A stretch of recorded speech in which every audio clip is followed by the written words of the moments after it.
Back in Cleveland on a foggy afternoon, and before kickoff, we send it down to the third member of our team, John Schriffen.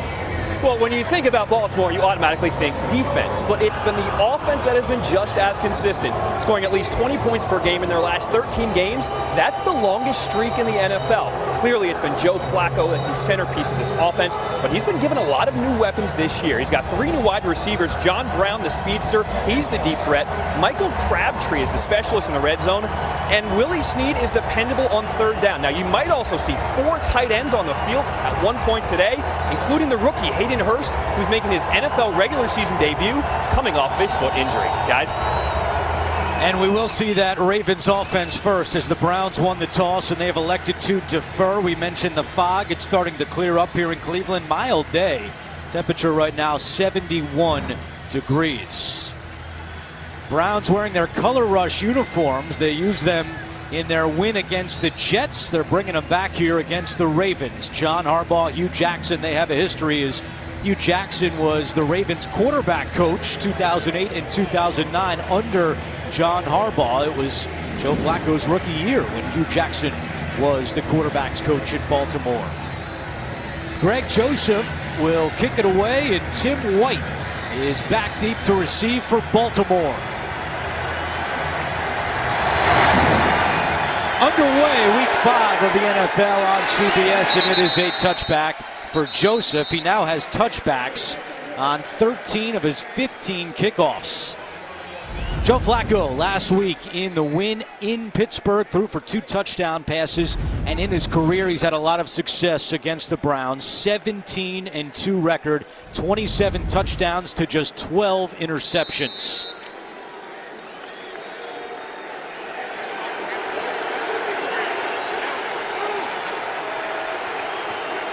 Alex Collins, the running back, on 1st and 10 from the 25-yard line.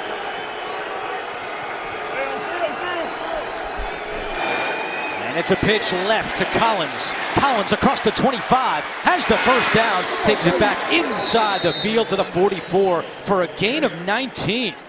Good start for Baltimore, and their run game has struggled.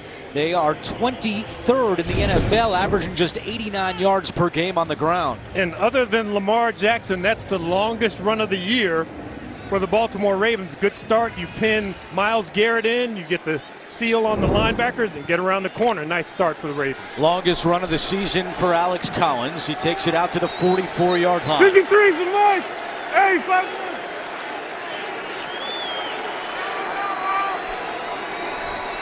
On 1st and 10, Flacco with a play fake. Has time, now is a wide open Brown, and it's incomplete. Coming over to make that hit was Jabril Peppers.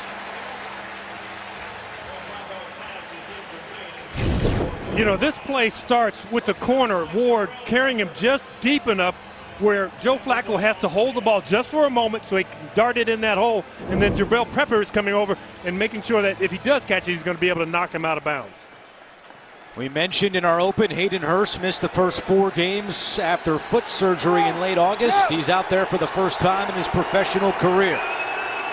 Rookie out of South Carolina, 1st-round pick. On 2nd down, it's Collins to the right side this time, across midfield.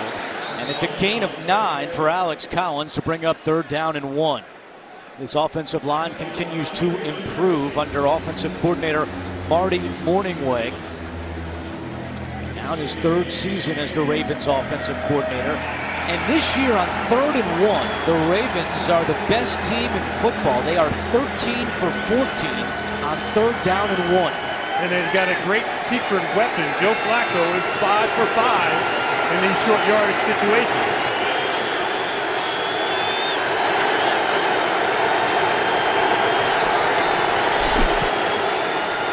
Flacco looking to throw on 3rd and 1.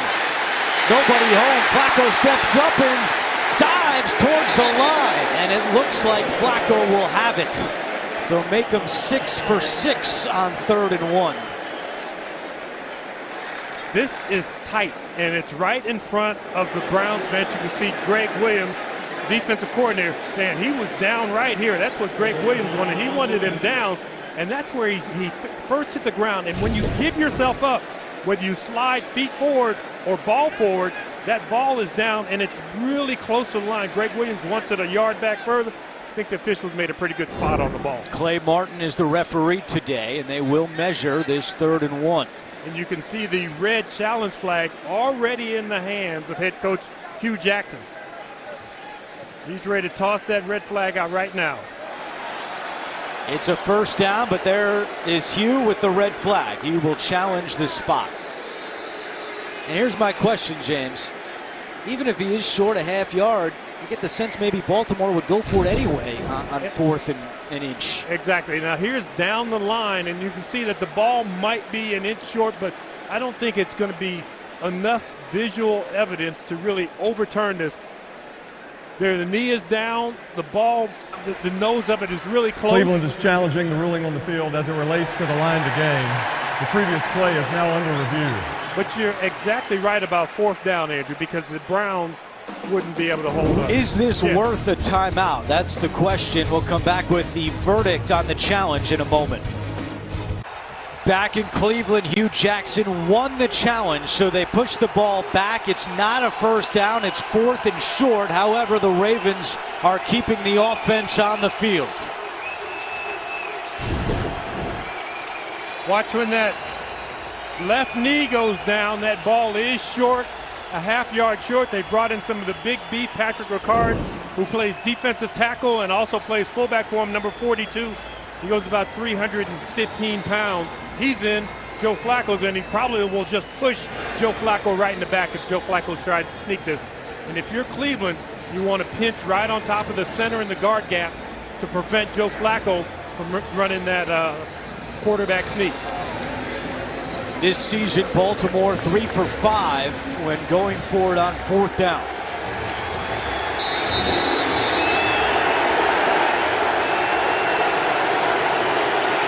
Javaris Allen is the running back. Ricard, the fullback. Flacco, as expected, just pushes the pile forward, and he has the 1st down.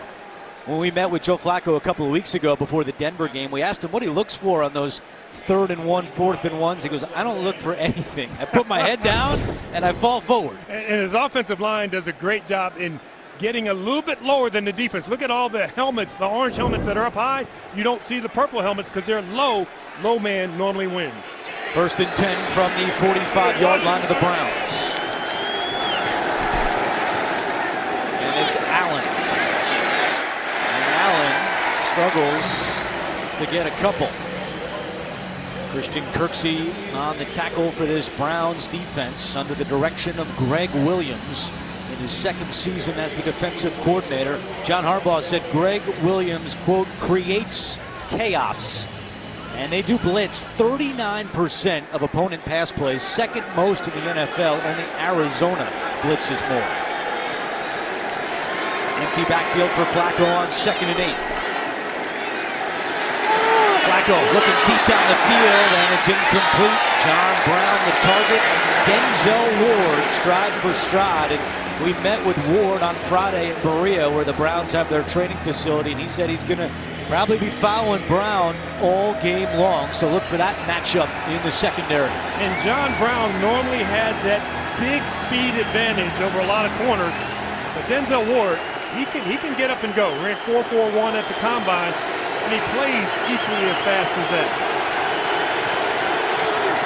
It's 3rd down and 8.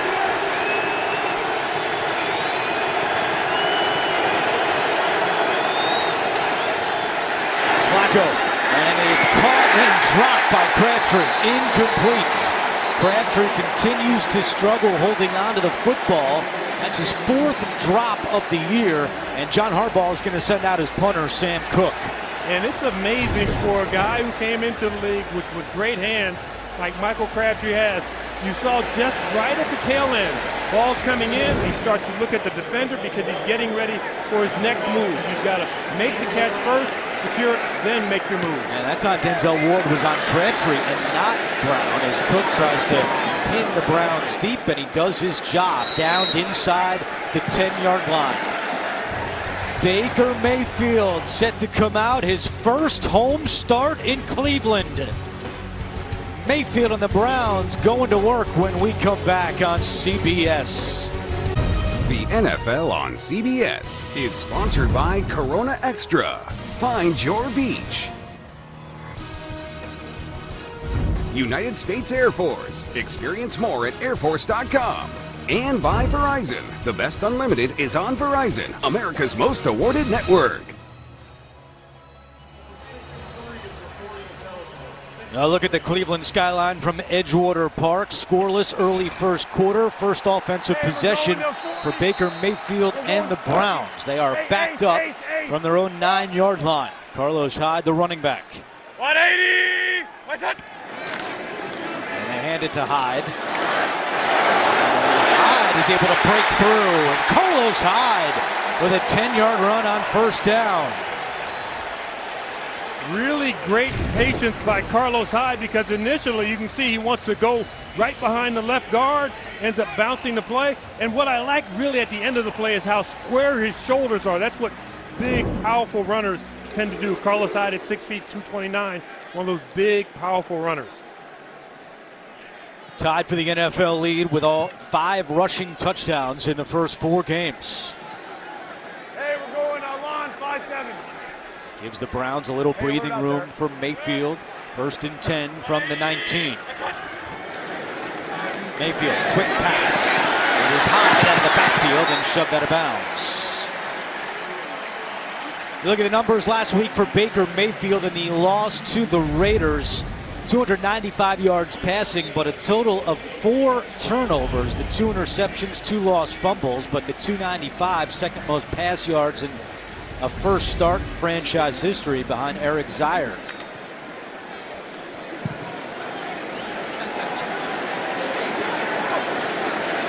There's a 9-yard pickup on first down, 2nd and 1, with Nick Chubb in at running back. It's a play fake.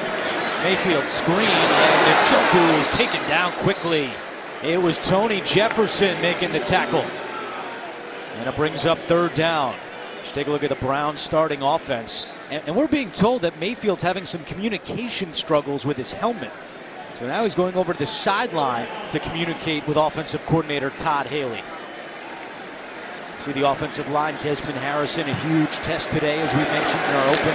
They'll see a lot of Terrell Suggs. It's 3rd down and 6 for the Browns. Hey, tight. And you would like to think they would give Harrison some edge presence there, and there's Landry coming in to reroute Suggs. Mayfield over the middle, picked off, intercepted. It's Tavon Young, the 3rd-year man out of Temple, with his 3rd career interception.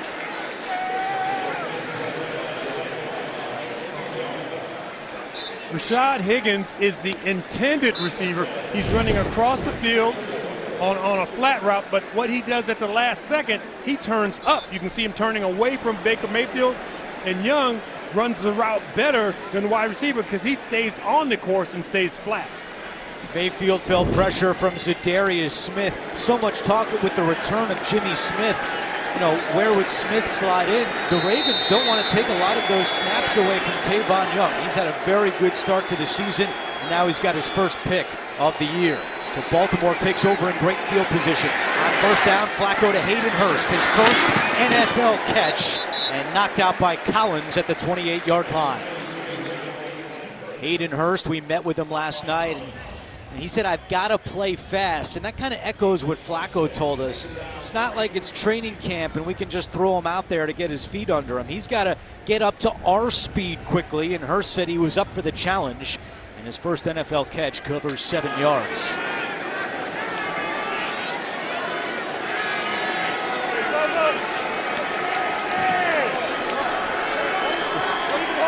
Second down and 3. Alex Collins, the running back. Flacco back to the air on the slam. It's incomplete. It was Crabtree, the intended target again, and Denzel Ward had the coverage. Something that is really natural, and I'm talking about catching the ball for wide receivers, now for Michael Crabtree becomes something that you start to think about. You think, should I catch this one in my body? Do I want to extend my hands with it? And the minute that you start to think about how you're going to catch the football, Andrew, you're not going to catch a lot of them. Since 2015, only Demaryius Thomas of the Broncos has more drops. I thought you were going to say me. And Michael Crabtree. You haven't dropped one in a few years. Third down at 3. Flacco, incomplete. Great play by E.J. Gaines, who's starting today for the injured Terrence Mitchell. That was a big loss in the secondary when Mitchell had wrist surgery earlier this week, but Gaines makes a nice play. And playing it aggressively, yeah, he has the hands on him a little bit, but in the official's viewpoint, he did not do enough with his hands on him to prevent him from being able to have a fair chance to catch the football. Joe Flacco doesn't agree, but what would you expect from your quarterback? So here's Justin Tucker, the AFC Special Teams Player of the Month for September. 9 of 10 on field goals this year. This is from 44 yards away. And right down the middle for Tucker, the most accurate kicker in NFL history. And off the turnover, the Ravens take a 3-0 lead. Landry knows a thing or two about those matchups. Playing at LSU, Nick Chubb, first round pick out of Georgia, had 15 touchdowns last year for Georgia, as Tucker kicks it away, and this will be a touchback. So Baker Mayfield, 4 turnovers last week in Cleveland. Now on the pick 6, Antonio Callaway slipped. You don't put that all on Mayfield, but he did lose 2 fumbles. And the Browns lost that game in overtime. And then first drive today, on third down, the interception by Tavon Young. The one thing I like about Baker Mayfield is his response to these turnovers.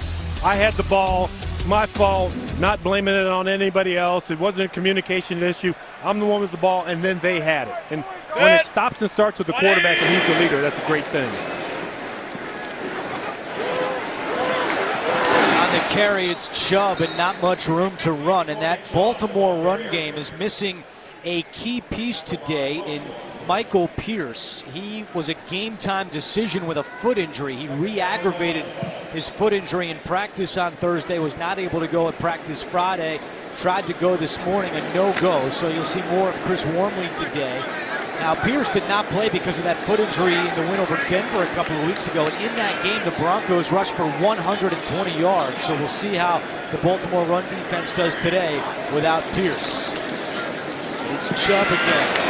Running left, the flag is down. Chubb able to turn the corner and pick up the first, but we await the penalty. Jimmy Smith on the tackle, a 14-yard pickup for Chubb.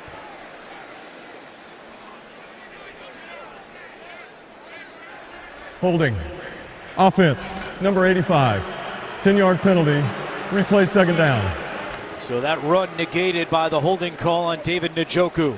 You saw the 2 offensive linemen who pulled and were getting around the corner. It's the tight end's job to seal that corner. And it's just so tough because you're normally going up against a bigger man and you get your hands on him to grab him, but once you extend and get him away from the body, then it's going to be holding.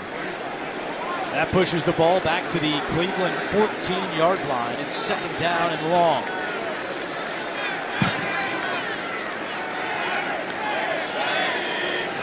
Mayfield out of the shotgun, looking right, nowhere to go, comes back to the middle, and dumps it down to Carlos Hyde, wrestled down by C.J. Mosley. A gain of 5, and it's third down.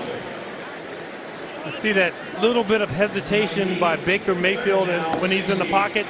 That starts with Baker Mayfield trying to read these 2 veteran safeties, Eric Weddle, Tony Jefferson, and trying to figure out where they're going, because normally the safeties will give you a read, whether it's single high, whether it's too deep.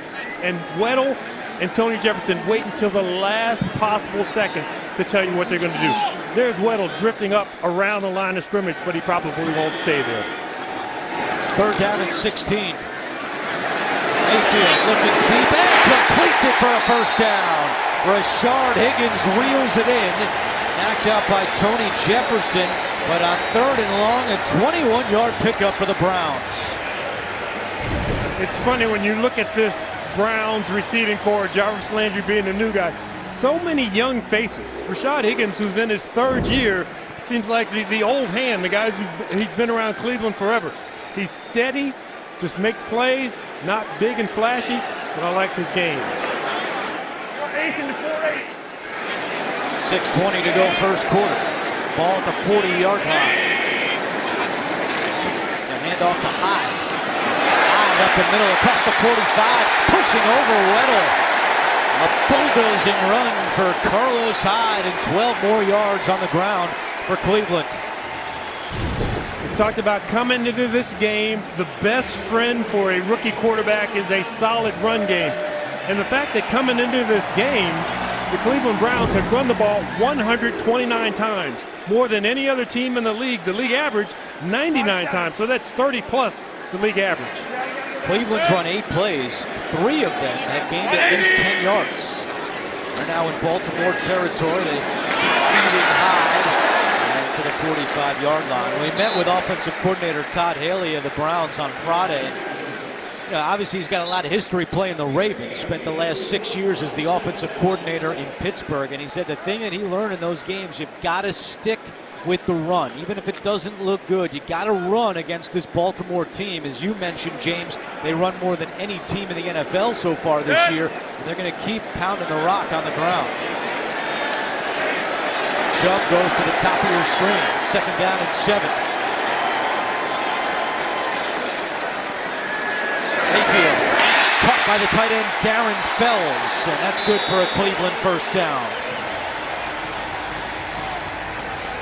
Fells had the touchdown last week, Baker Mayfield's first career touchdown pass. 3 tight ends split out to the right side of the formation, and none of them were bunched up together. They were split out like wide receivers, and I'm going, well, where's he going to end up going with this ball? And he ran like a scissors concept, where Fells comes underneath, Njoku goes on top. Nice concept. Normally you run that with wide receivers. The Browns pulled it off with tight ends. Browns have some speed on the field. Callaway top of your screen. Rod Streeter at the bottom of your screen. Looking to stretch it vertically. Mayfield taking a deep shot for Callaway. Incomplete. And it was Jimmy Smith on the coverage. Todd Haley gave us a heads up. You might see those 2 speed guys together on the field, and that was their deep shot here in the first quarter. You have to maintain your position on the field. You don't want to go straight to the sideline. And that's what Callaway does. And he gets run into the boundary. Great play by Jimmy Smith. He's got to take that up at Jimmy Smith and try and give Baker Mayfield some room to throw him that ball open. But that's a rookie mistake at the wide receiver position. It's Chubb.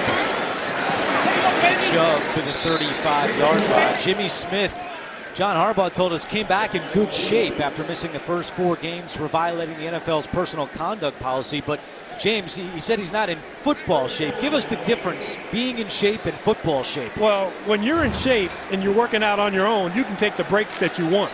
When you're playing in the NFL and you go deep on one play and then they come after you with a run on the next, you're bending over at the waist a little bit, and that's what Jimmy Smith was doing, and they got him out of the game in time. Not out there for 3rd down and 8. Pressure coming, Weddle with the sack. Weddle untouched, and he brings down Baker Mayfield. First sack of the season for Eric Weddle. And out comes the punter, Britton Colquitt. We asked Todd Haley, we asked Baker Mayfield. Yes, we want to know where Eric Weddle is, but we don't want to spend too much time worrying about him. Well, maybe that would have been one of the times to worry about him a little bit, because once he got up late to the line of scrimmage, it was not a blocker to be able to pick him up. Baker Mayfield has to see that. Yeah, the quote from Todd Haley is, Eric Weddle is a pain in the butt. And you saw it right there on 3rd down with Tim White calling for a fair catch at the 16-yard line. Still 3-0 Baltimore here in Cleveland. The NFL on CBS is sponsored by Snickers. You're off your game when you're hungry. Eat a Snickers. And by AT&T. More for your thing. That's our thing.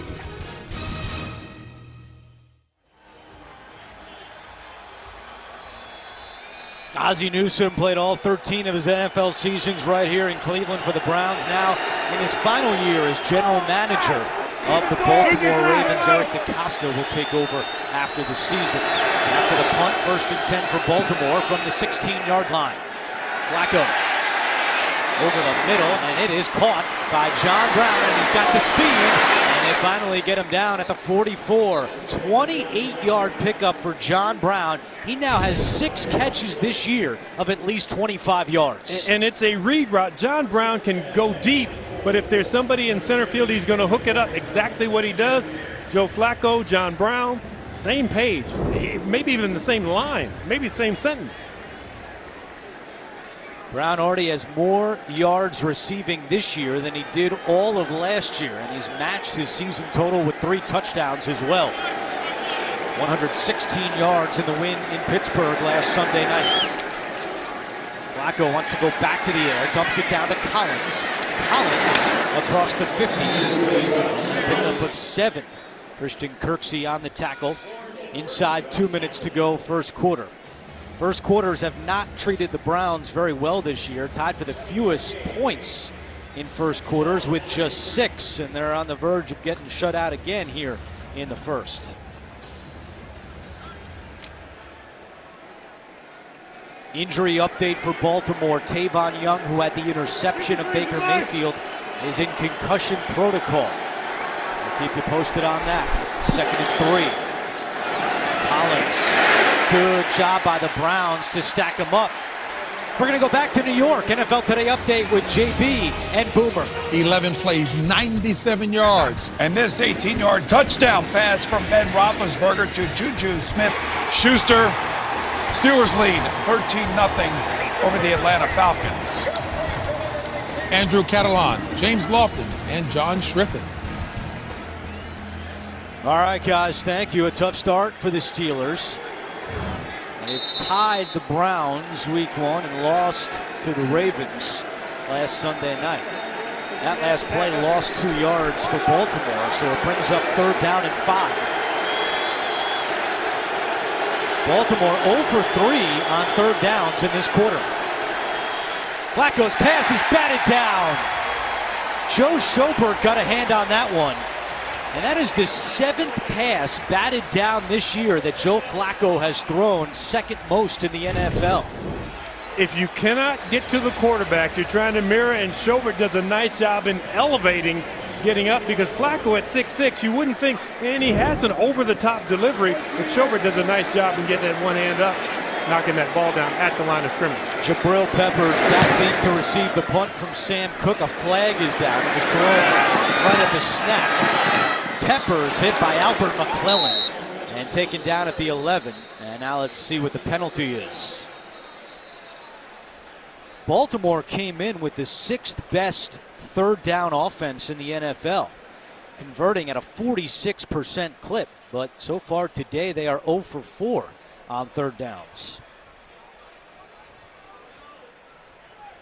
They did get that one conversion on 4th down, so it kind of balances out a little bit. But so far, the Browns pretty good on 3rd down. Special teams has been a horror show for the Browns this year. Hugh Jackson actually was more involved with the special teams unit at practice. During the kick, holding, receiving team. That penalty will be enforced half the distance to the goal from the end of the kick. 1st down. So a special teams penalty now against Cleveland. Hugh Jackson said, our special teams unit has not been good enough all year, and he put some extra time in at practice, as you see special teams coordinator Amos Jones in his first season with the Browns.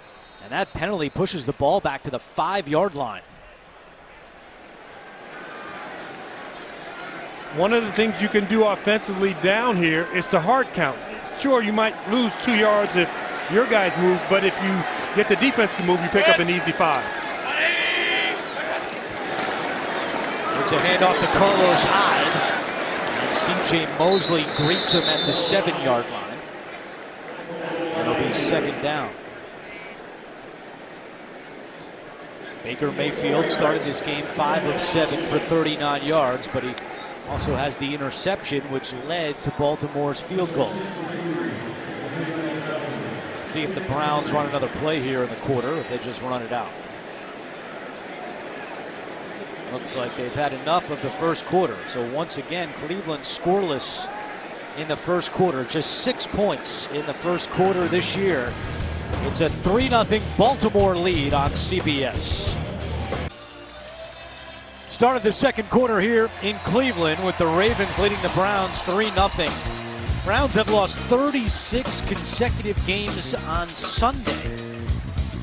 Average margin of loss better than 10 points per game. The win this year came on a Thursday night against the Jets, and the win against the Chargers in 2016 was a Saturday. So trying to send the fans home happy on a Sunday. They trail 3-0 after 1. So what you're telling me, it's a scheduling issue, not the Browns.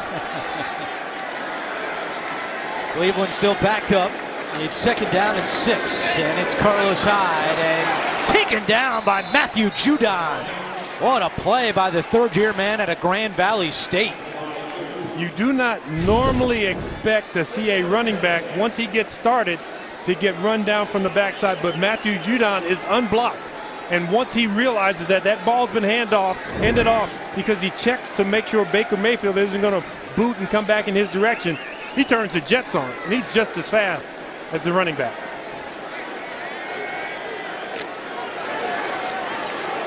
Willie Henry making his season debut, missed the first 4 games after hernia surgery in August, and he's out there for this 3rd down and 10 play.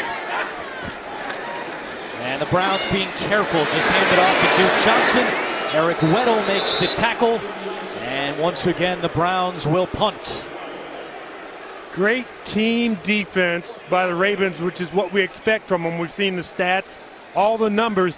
But when you have a team backed up and you don't allow them a first down, you only allow them to gain 3 yards in the entire drive, you're going to get good field position on the other end. Britton Colquitt punting from his own end zone. Tim White back deep for the Ravens. Colquitt just gets it away. A flag is down, and we may have running into the kicker.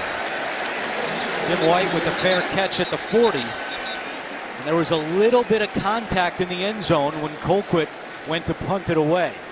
Looked like it was Matthew Judon who made that great play on 2nd down. Next, I think we might even have a a hold on the Browns. Yeah. You see a tiny bit of contact. That's not running into the kicker. No. 52-yard punt. As soon as that flag went down, everyone in the stadium, myself included, thought it was going to be running into the Holding. kicker. Offense, number 47. That penalty will be enforced half the distance to the goal. We'll replay 4th down. That's on the long snapper, Charlie Hewitt.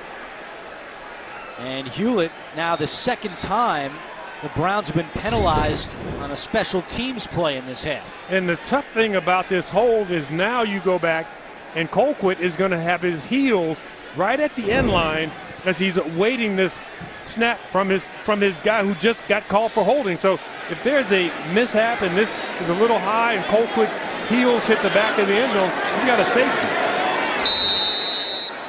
Right there on the back end line. Looks like they're coming after him again. Colquitt gets it away. Good punt from Colquitt, driving White back to his own 37-yard line. White is brought down at the 48. With 13:21 to go, a 59-yard boot for Colquitt. The NFL and the American Cancer Society are continuing their longtime partnership on Crucial Catch to help the nation play offense against all types of cancer. Visit NFL.com/Crucial Catch to learn more and to complete the Defender for personalized tips on reducing your cancer risk. And this past Tuesday, Browns players visited University Hospital's Seidman Cancer Center. The players interacted with patients and presented them with gifts and also expressed their appreciation for the medical staff and their daily efforts. It's all part of the NFL's Crucial Catch campaign and the fight against cancer. 13:21 to go, first half. Ravens get the football back, leading 3-0. On 1st and 10, Flacco with pressure coming, throws it away. It was Larry Ogunjobi who came right up the middle to put the heat on Flacco. 3 tight ends in the ball game. John Brown as the single receiver, and you want something deep to John Brown, you've got to get protection. If you don't get it protected, Joe Flacco has to dish this ball away, and luckily his running back was on that side, and there's no intentional grounding.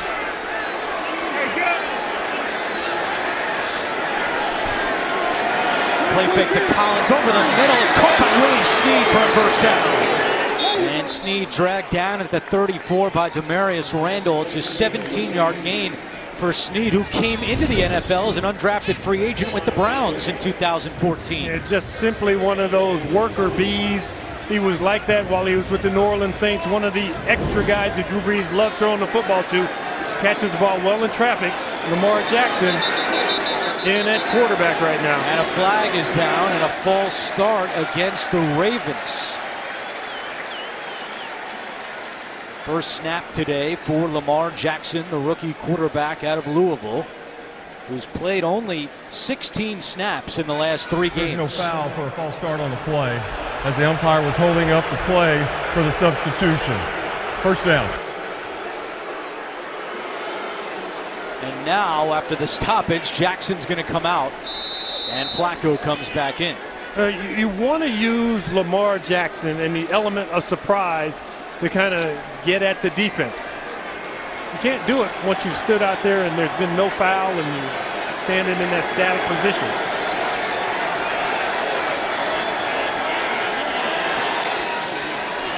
It's Collins. Slips inside, and Alex Collins cuts it back.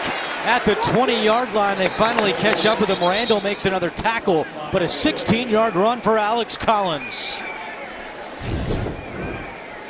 You talk about quick feet, just moving them in the hole, stutter stepping, and having the vision to still fight for that last bit of upfield running room.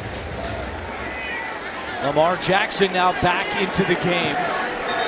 Baltimore in the red zone, where they're 76% this season scoring touchdowns, 4th best in the NFL.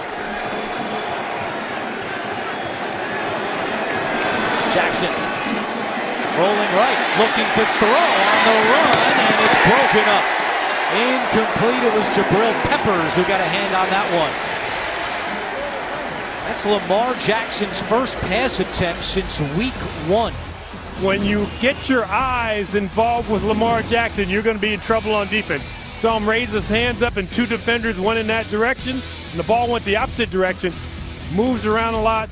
A lot of those snaps under center out of those 25 were in the very first ball game where he played some mop-up duty on the road in week 1. Flacco back in at quarterback, out of the shotgun on 2nd and 10. Flacco to John Brown at the 15, slips a tackle, Brown at the 10, and Brown is tripped up at the 9-yard line. Great job after the catch by John Brown, tackle made by Peppers. Sometimes you look at a 5'11", 175-pound frame and you go, well, this guy is just going to go deep. John Brown is a route runner. Runs routes deep, runs them intermediate, runs the short routes, and we saw the run after the catch there, so enough strength to break away from an arm tackle. 1st and goal for Baltimore. In the red zone this year, Flacco, 6 touchdown passes, no interceptions. Finds Allen. Allen slips a couple of tackles and gets to the 4-yard line. Ravens started the year 13 for 13 scoring touchdowns in the red zone before they failed to score a touchdown on their final 4 attempts last Sunday night in Pittsburgh. This drive is a result of the Ravens defense.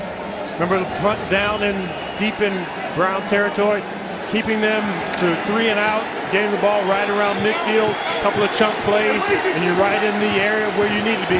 Michael Crabtree, big threat up top. Always a threat with those fades. Flacco with time into the end zone, deflected and incomplete. And a flag is down. And Peppers had a big hit in the back of the end zone. It was Mark Andrews, the rookie tight end, who took a shot and was slow to get up. And that ball had been tipped, so now the receivers are fair game at that point. And John Harbaugh was saying that was forcible contact to the head and neck area. And Andrews is slow to walk off the field. And there's a little bit of discussion with the officials just about that subject. Illegal use of the hands, hands to the face. Defense, number 65. Penalty is half the distance to the goal. First down. Penalty is on Ogunjobi, but it was not for the hit on Andrews in the back of the end zone. You see the red hat. That is an unaffiliated neurotrauma consultant that works for the NFL to evaluate Andrews for a concussion. You're going to see the ball get tipped as it's going toward the receivers, and then at the tail end, you're going to see the hit right there, and it's a forearm that's right up around that shoulder area, the neck, really close, but the officials didn't throw a flag on that. And Lamar Jackson back in. Lined up at the bottom of your screen on 1st and goal. Now Jackson in motion. They fake the handoff to him. Allen hit hard. And Javaris Allen is stopped short of the goal line. Jabril Peppers with another tackle.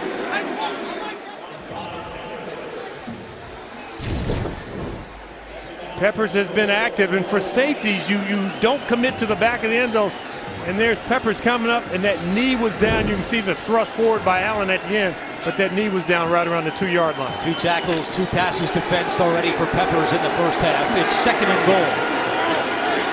Lamar Jackson has come out. It's Flacco under center. Allen, the running back. Flacco, play fake, gets rid of it, and it's intercepted! Picked off by Denzel Ward! A red zone turnover by the Ravens, and the 3rd pick this year for the rookie out of Ohio State.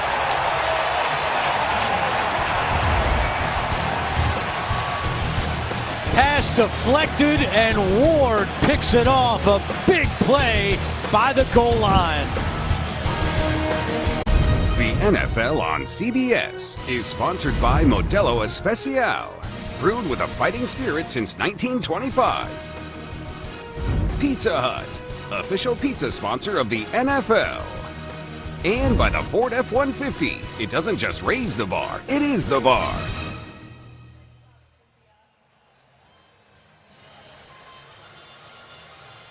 Two of the 5 quarterbacks drafted in the first round this year on the field today. Lamar Jackson and Baker Mayfield each won the Heisman Trophy as well. How about the 2016 Heisman Trophy finalists? It was Lamar Jackson who won it, Jabril Peppers, now with the Browns, and Baker Mayfield now with the Browns. So a lot of Heisman connections here in this game. Average starting field position today for the Browns is their own 13-yard line. They're going to start this one at the 3. Mayfield from his own end zone has Seth DeValve for his first catch of the year. And DeValve all the way out to the 30-yard line, a gain of 26. Gutsy call by Todd Haley, and not so much just because of the play-action pass, but because your quarterback turns his back to the line of scrimmage. DeValve, nice clean release, and then sticks that foot in the ground and freezes C.J. Mosley just for one moment and gives Baker Mayfield a clear throwing lane. DeValve missed the last 3 games with a hamstring injury, so that's his first reception of the year. Quick pass, and it's incomplete. And for an injury update, let's go down to John Triffin. Well, the Ravens defense suffered a scare. Tavon Young, who picked off Baker Mayfield in the first quarter, suffered a big hit on that play. Went into the locker room, went into concussion protocol. He has been cleared. He is actually out on the field right now. Mark Andrews, the tight end for the Ravens, was in the medical tent for a long time. He just emerged. I'll give you an update shortly. All right, John, thank you. Mayfield pump fakes, keeps it himself. A flag is down. Mayfield out of bounds right short of the chains, but we await to see what the call is from Clay Martin, our referee today. Holding. Offense, number 74. 10-yard penalty. Replay the down. First penalty this year against the right tackle, Chris Hubbard. And his rusher, Suggs, slips and goes to the ground, and Hubbard actually pulls his hands off of him. Hubbard's looking up at the replay board, and you can hear the fans' reaction as they're seeing what happened. Defender slips. I didn't push him down. I didn't jump on top of him. It should have been a no call. 5 penalties in the first half against the Browns. Ravens have still not been penalized in this game. It's 2nd down and 20. Mayfield on the run, and it is incomplete. He was looking for Carlos Hyde. Back to New York. NFL Today update with JB and Boomer. Hey, Boomer, you think James Lofton is seeing this much? Yeah, I would think Thurman Thomas out of the backfield from Jim Kelly. That's quarter route by Kenyon Drake. 22 yards from Ryan Tannehill. They take the lead over the Bengals, 7-0. Back to Andrew Catalan. Ravens looking for the Dolphins to win that game. Baltimore currently tied for first in the North with a 3-1 record. Crazy, but this is the last AFC North road game for the Ravens this year. They'll be done with all their divisional road games after this one. 3rd and 20. Mayfield. And that pass is caught, but well short of the first down. First catch today for Jarvis Landry, who spikes it in frustration. And for the 3rd time in this half, Britton Colquitt will punt it away. But that's another 10 yards of field position. And Baker Mayfield looked like he might have got hit right on the elbow as he was coming through to throw that ball. But another 10 yards of field position that you should be able to push the Ravens back. You got a great punt here. And it was Tavon Young who was coming with that pressure on Mayfield. Tim White moves up to his own 28-yard line. White right up the middle across the 40. Lost the football. And Kenny Young recovers. The rookie linebacker in the right spot for the Ravens. You're watching the NFL on CBS. 3-0 Baltimore in front of Cleveland. Tonight on 60 Minutes, 2 of the women at the center of the Justice Kavanaugh vote, Republican Senator Susan Collins and Democratic Senator Heidi Heitkamp, explain their historic votes. That's tonight on 60 Minutes. Mark Andrews is okay for the Browns shaking up on that last drive, but he is back in the game for Baltimore, and not much doing for Alex Collins on first down. The Browns have done a great job getting takeaways. That was their 14th of the year. Denzel Ward with the interception on the last drive, but they've only scored 21 points off of 14 takeaways. So they've been getting the turnovers, but they haven't been capitalizing on them.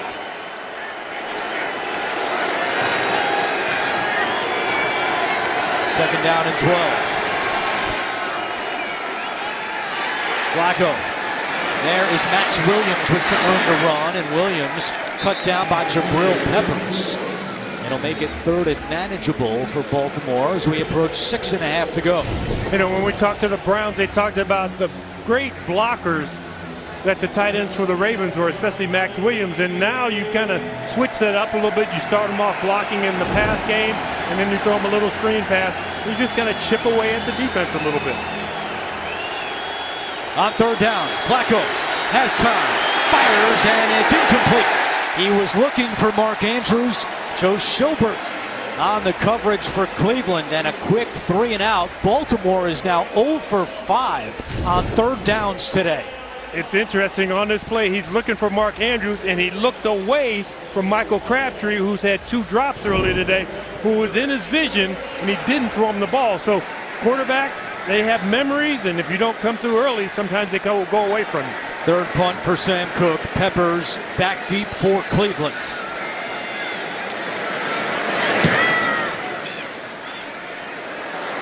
Peppers, fair catch at the 10-yard line.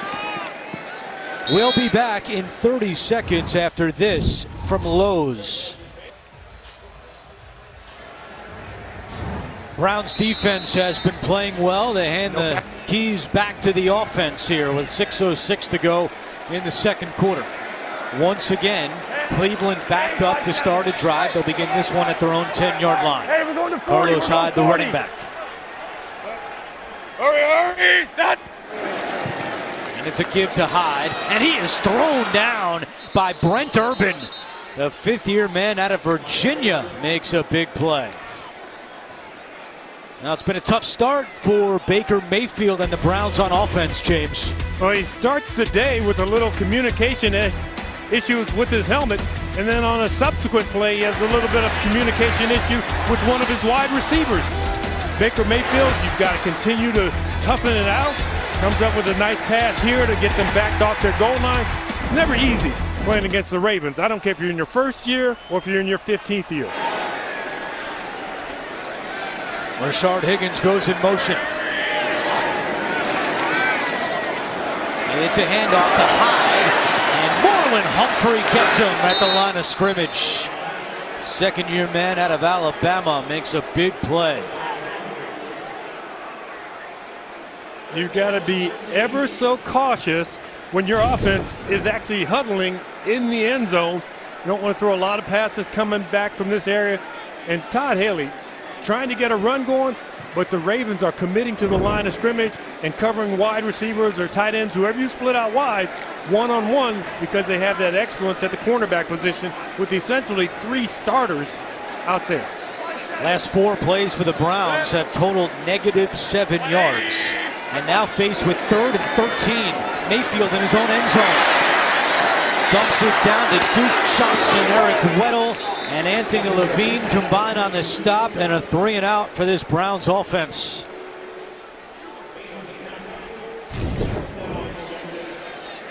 Second time you have Baker Mayfield trying to throw from out of that end zone.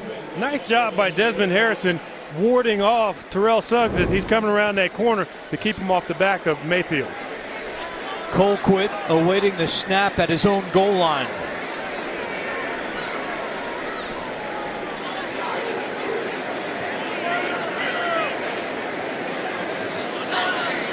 Tim White back deep for the Ravens.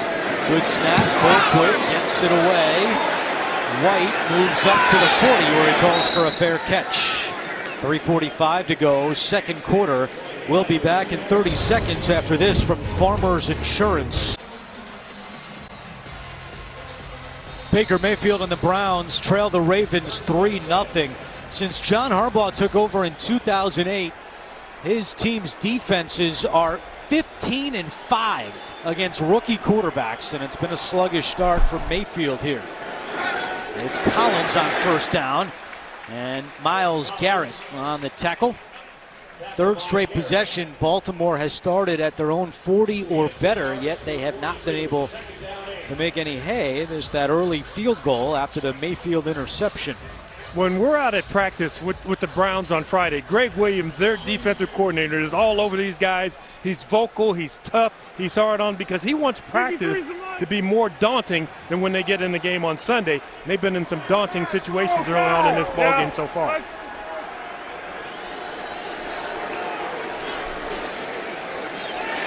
Flacco steps up. Now the pressure coming, and down he goes.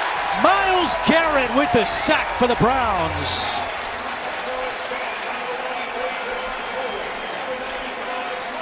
Five-man pressure up front. You're going to come 1, 2, 3, 4, 5 guys are coming after the quarterback.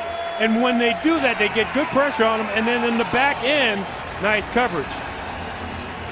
Garrett now with 5.5 sacks in the first 4+ games of the season. And a loss of 4 on the play makes it 3rd and 12. Quick pass to Allen, and he is cut down. E.J. Gaines, but now a flag is on the field. Might have had a little bit of offensive pass interference from the rookie Mark Andrews, number 89. He's blocking downfield before the swing pass is caught. Pass interference. Offense, number 89. That penalty is declined. 4th down. Mark Andrews, one of Baker Mayfield's best friends. They were teammates at Oklahoma. And he is called for the penalty here on 3rd and long. Some come in and kind of post up on Schobert there to keep Schobert from getting out on his coverage responsibility, but you got to be a little bit better actors now. So a punt from Sam Cook with Peppers at his own 10. He's going to try to return this one. Peppers to the 20. And a nice return there for Jabril Peppers. A 12-yard gain as we hit the 2-minute warning in Cleveland. The NFL on CBS is sponsored by Gain. Seriously good scent. And by Lowe's.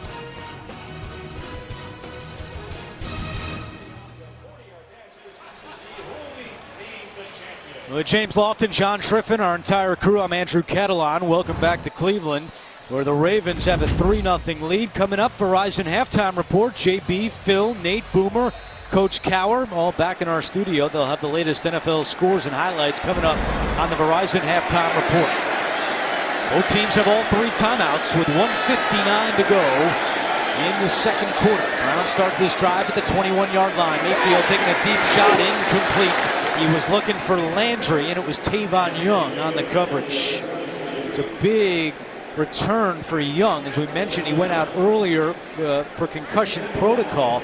Ravens only have 4 healthy cornerbacks today. Anthony Averett is missing another game with a hamstring injury. So when Young went down, they were down to 3 corners, one of them being Jimmy Smith, who, as we chronicled earlier, is still trying to get in game shape. It's his first game of the year. So it's a big boost for the Ravens defensively that Young was able to return. Second down and 10. Quick pass, Antonio Callaway's first catch, wrapped up by Brandon Carr. Callaway lost his helmet on the play.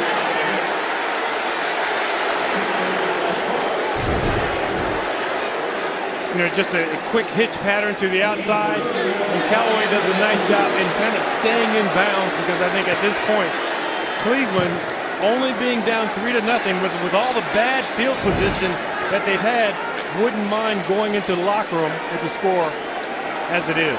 On 3rd and 2, Ravens elect not to call timeout, try to save some time if they get the ball back. So the clock continues to run with 1:15 to go. It's a direct snap to Duke Johnson, trying the right side. He's got some room and he's got the first down. Chased out of bounds by Eric Weddle at the 40-yard line. Duke Johnson gains 8 on 3rd and short. And now the strategy begins for Todd Haley and Hugh Jackson with 1:09 to play on the clock. All 3 timeouts to use. That middle of the field that you always talk about and you dream about during a 2-minute drill is open, but it's also manned by Eric Weddle, who has 4 consecutive games against the Browns with an interception.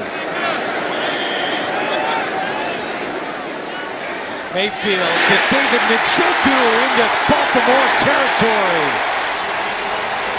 I would have used one of my timeouts here if I were Hugh Jackson, letting the clock tick down.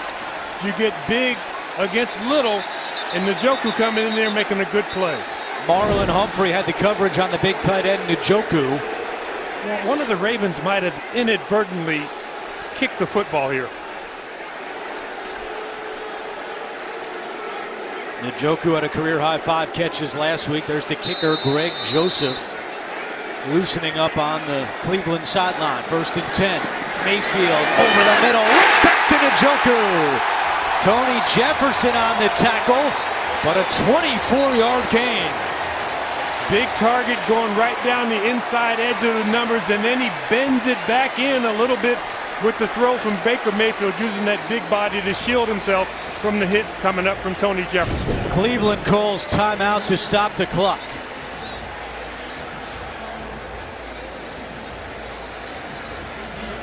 And if you are a defender and you watch this play coming at you, you can't come and hit him early. You can't be there right when the ball arrives. A lot of the new rules have taken a lot of the sting away from those guys who are big hitters in the secondary. Don't forget, coming up, Verizon Halftime Report. Our gang back in New York. All the latest scores and highlights on the Verizon Halftime Report. Browns in the red zone after back-to-back big plays from Mayfield to Njoku. 1st and 10 from the 19-yard line.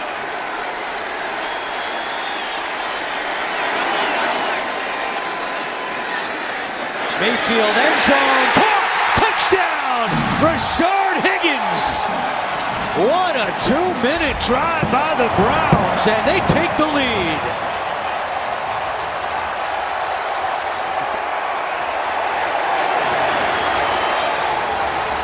First touchdown this year for Higgins, the 3rd of his career, and the fans here in Cleveland loving this late first half drive. And it really starts with Desmond Harrison on the left tackle position going up against Terrell Suggs, allowing Baker Mayfield that blind side protection that every quarterback needs, because once you get that, you can focus your eyes down the field. Last 3 pass plays for the Browns, 19 yards to Njoku, 24 yards to Njoku, and then 19 more yards on the touchdown pass to Rashard Higgins. Here's Greg Joseph for the extra point.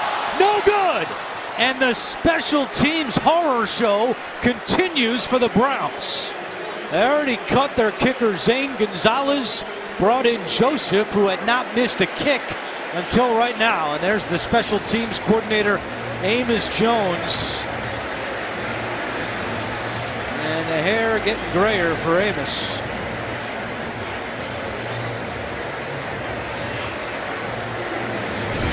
feel like as a team, you drive down into 2 minutes, you get a touchdown, you're going to go into the locker room on this emotional high, and then your kicker boinks it off the right upright. Takes a little bit of the glee out of everything you've been able to do. And the fans are unfortunately getting used to these special teams miscues for the Browns. Zane Gonzalez started the year as the kicker. He was 2 for 5 on field goals, and he missed 2 extra points, so they cut him after 2 games. Brought in Greg Joseph, who had done a nice job, 4 of 4 field goals, 3 of 3 extra points, but no good here, and it's a 3-point Cleveland lead. And a touchback for Joseph with 40 seconds to go as we go back to the touchdown from Mayfield to Higgins. Whatever you do, we've got to stop this man, Terrell Suggs. Desmond Harrison has done a nice job. Watch the first kick-out step with that foot, then taking him not to the ground, but getting his hands on him. And the turf is just slippery enough. We had a little bit of rain last night, a little bit of fog this morning. So some of these defenders, I've seen them go down a little more easily than they normally would go down to the ground. So now the Ravens get the ball back with all 3 timeouts. 40 seconds on the clock. Quick pass to John Brown. Tackled at the 28-yard line by T.J. Carey. And John Harbaugh will call timeout, stopping the clock with 34 seconds to go. Mayfield now 12 of 17 for 152 yards. And a touchdown. 9 of his last 13 passing.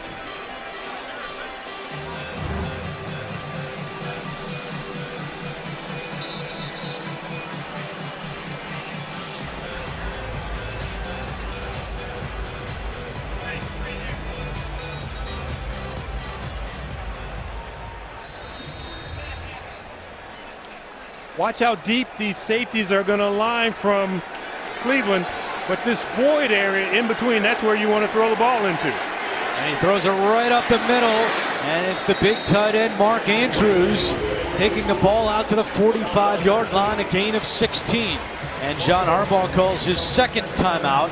So 1 remaining for the Ravens with 29 seconds on the clock. Remember, they have one of the best kickers in NFL history. He's already the most accurate to this point in Justin Tucker, 90% for his career, and already made one today from 44 yards. And he does us a favor in his 50-yard attempts. He's had 50 50-yard attempts. He's converted 36 of them. I did the math last night. I pulled out my calculator, then my computer. 72% from 50 yards or more. Including 8 straight from beyond 50 yards. Career long is 61. Flacco to Crabtree. He's got the catch. Trying to get out of bounds. Crabtree does, and he gets the first down. So after a couple of drops to start the day, Michael Crabtree with a nice play. And moving deeper into Justin Tucker field goal range. And if you're the analytics guy who is managing the clock, you've probably told your head coach you've got 2 offensive plays that you're going to get a chance to run in this 21-second period and then have enough time to kick a field goal if you use your timeouts. 21 seconds to go. Flacco over the middle, caught by Snead at the 35. Snead pushes his way to the 30-yard line, and John Harbaugh calls his final timeout with 14 seconds to go. So a very effective drive here for the Ravens, getting all the way down into Tucker field goal range, now with no timeouts remaining. Well, how about this in pregame, going in the other direction, but Tucker hit from 64 yards. That's just showing off right there. And in this direction, which the Ravens are currently going down the field, he hit from 60. So he's certainly within range here. It would be a 48-yarder from right here for Tucker. How do you approach this with no timeouts, James Lofton? Number one, you want to make sure that you are protected. And so you're going to look at the front, and if you feel any hint of it and an extra blitz coming from this side, you'd like to get rid of the ball early. Flacco looking for Crabtree, and it's incomplete. Broken up by E.J. Gaines. And now 10 seconds remain. And like I said, they were able to run the first play in 7 seconds. That one only took 4 seconds, and they're just trying to inch down into field goal range. But if you're really looking for somebody to be able to separate, you would look for John Brown because he can give you that speed to the end zone, and you still have a chance to get out there and kick the field goal on 4th down. And one-on-one down here at the bottom, going up against Denzel Ward is John Brown. Flacco's looking that way, taking a deep shot for Brown, incomplete. Just threw it over the head of Brown with Peppers on the coverage, and now Justin Tucker will come out to attempt a field goal. That's a great job by Jabril Peppers, realizing where the quarterback needed to go with the ball and who was the biggest threat. So here is Tucker, who has never missed a field goal in this building. He's 13 for 13 all time in his career in Cleveland. This is from 48 yards away.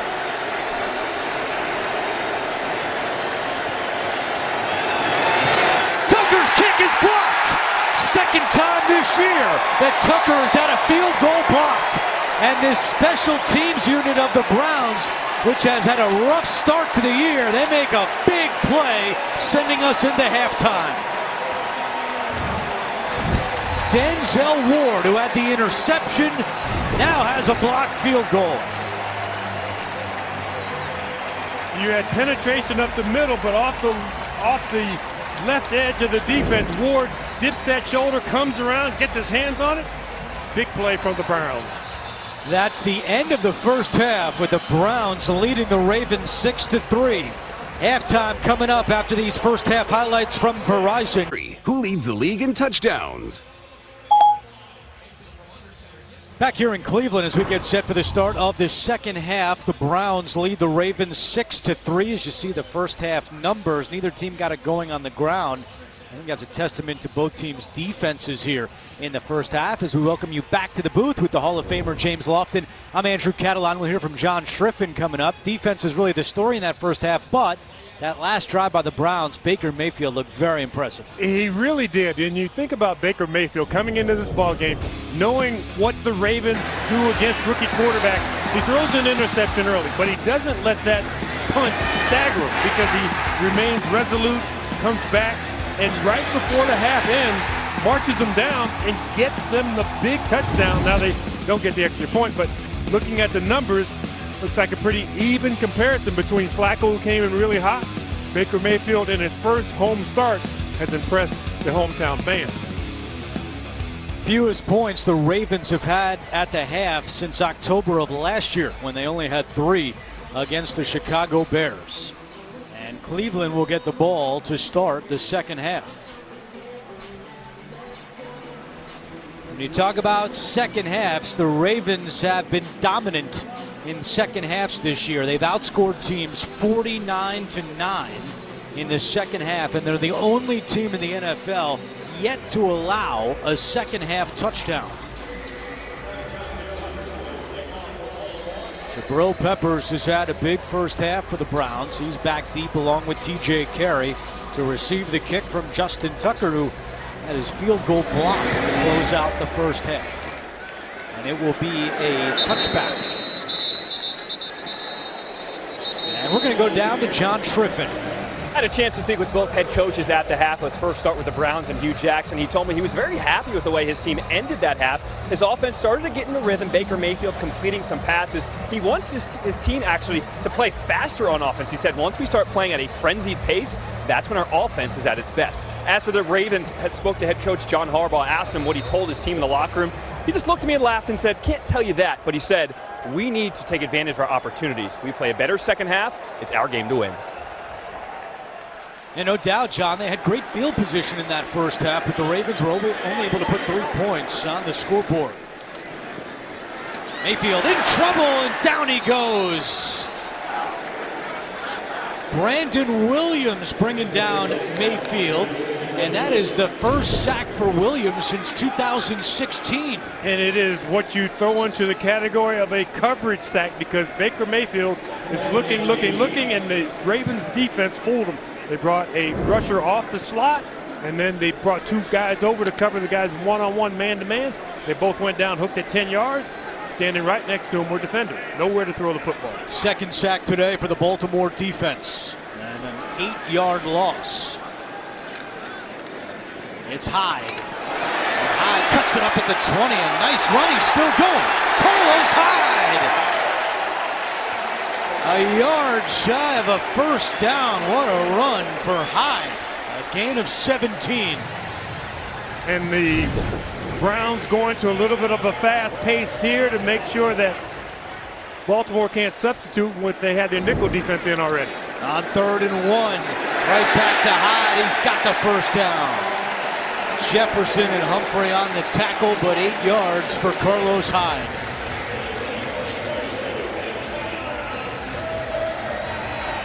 We mentioned this earlier, but the Ravens yet to allow a second half touchdown. Only team in the NFL. You see the numbers for the second half this year have only given up a total of 9 points. They shut out the Steelers last week in the second half. But Cleveland with a good start to this drive. 1st and 10 from the 42. Mayfield on a slant to Landry. And Landry still on his feet and then hit hard by Tavon Young. Landry is such a tough guy to bring down. He's so determined. He catches this slant coming inside, and when he has it, he's at about 5 yards. He spins out of it. He goes backwards toward the line of scrimmage, and he might have gained half a yard with all that extra effort. 2 catches, 10 yards for Jarvis Landry. 69th straight game with multiple receptions. That's the longest active streak in the NFL. Here's Nick Chubb. He runs right into Anthony Levine. Browns said they wanted to get Chubb more carries than last week when he had 3 for 105. That was Chubb's 3rd carry today. And he's been bottled up by this Baltimore defense. It makes it 3rd and 9.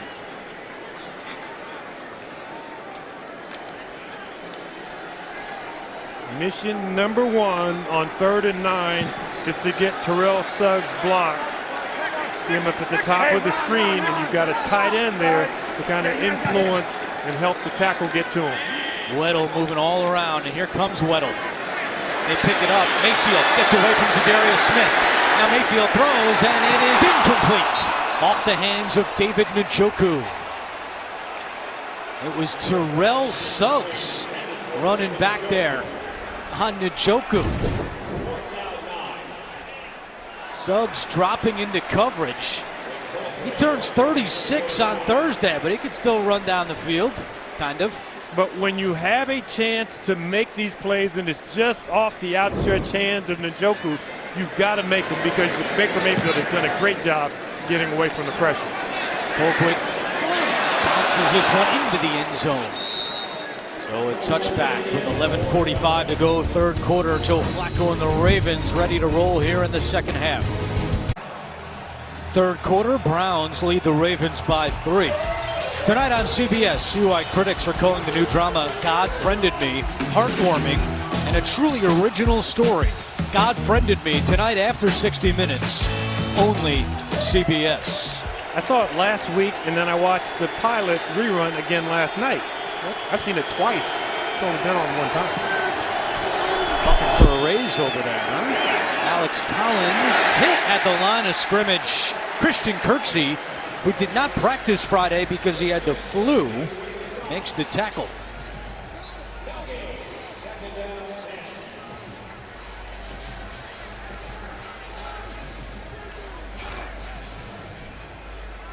John Triffin mentioned this stat at the beginning of our broadcast. Ravens have scored at least 20 points in 13 straight games going back to last year. But still with just 3 here, early 3rd quarter, and Flacco's pass is incomplete.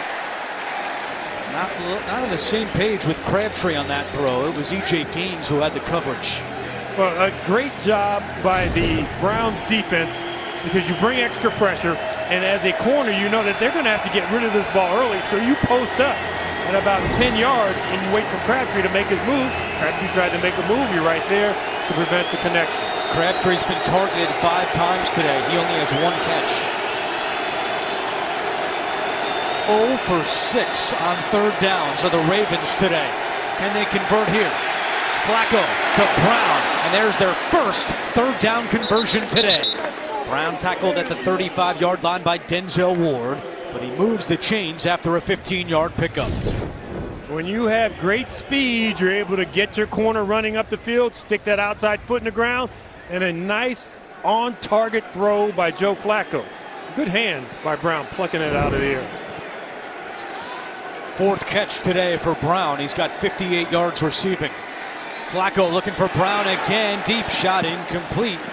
And we mentioned earlier Denzel Ward was going to see a lot of John Brown today. It looked like in the first half, Brown and Ward and Gaines stayed on their side, but now recently it's been Ward more exclusively on John Brown, which is what Ward told us on Friday. And if you don't do a lot to affect Ward at the line of scrimmage by making him change his stride pattern, if you're just going to run stride for stride with him, he looks like he can keep up with John Brown pretty effectively. Second down and 10. Flacco to Javaris Allen. Allen slips and tackles. The ball came out, and the Browns recover. Trevon Coley falls on the loose ball. And a turnover by the Baltimore offense.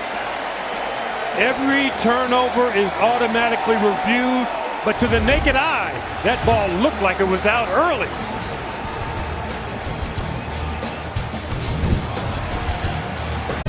The NFL on CBS is sponsored by McDonald's new Trick Treat Win Game. No purchase necessary. Geico, 15 minutes could save you 15% or more on car insurance. And by FedEx, possibilities, what we deliver by delivering.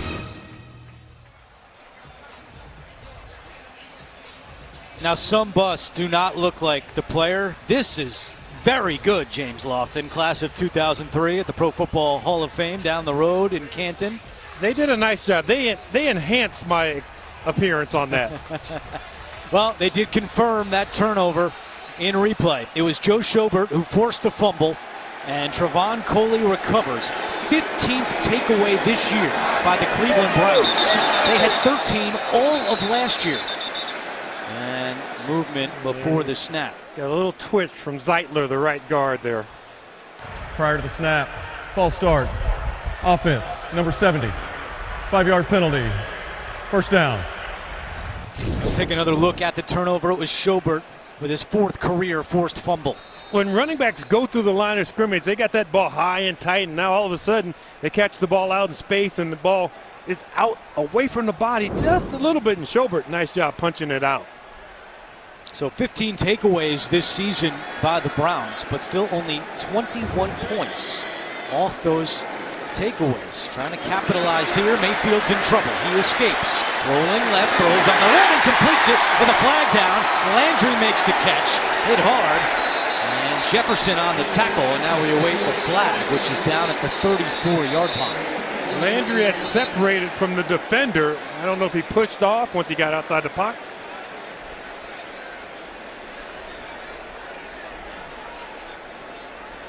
Boy, Baker Mayfield is tough to corral when he's in that pocket. A lot more strength than what you see when you look at a guy who's only 6 feet tall. While the quarterback was in the pocket, illegal contact. Defense, number 22. That penalty is declined.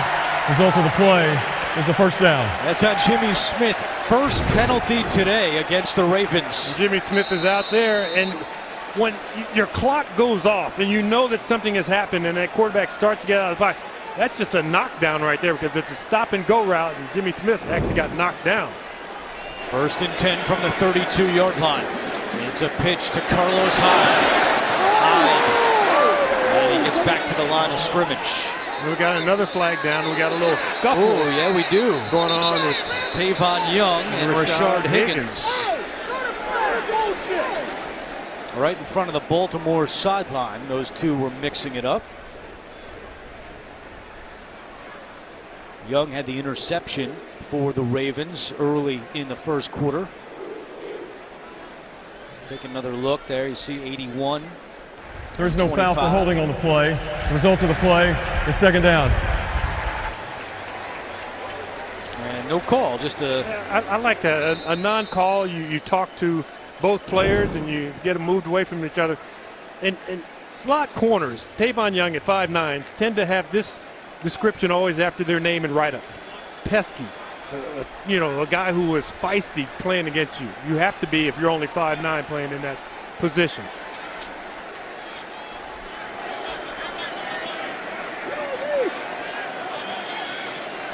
On 2nd and 10, Mayfield. Good protection. Now throws incomplete off the hands of Chubb. Kenny Young, the linebacker, was in coverage, and now 3rd and 10.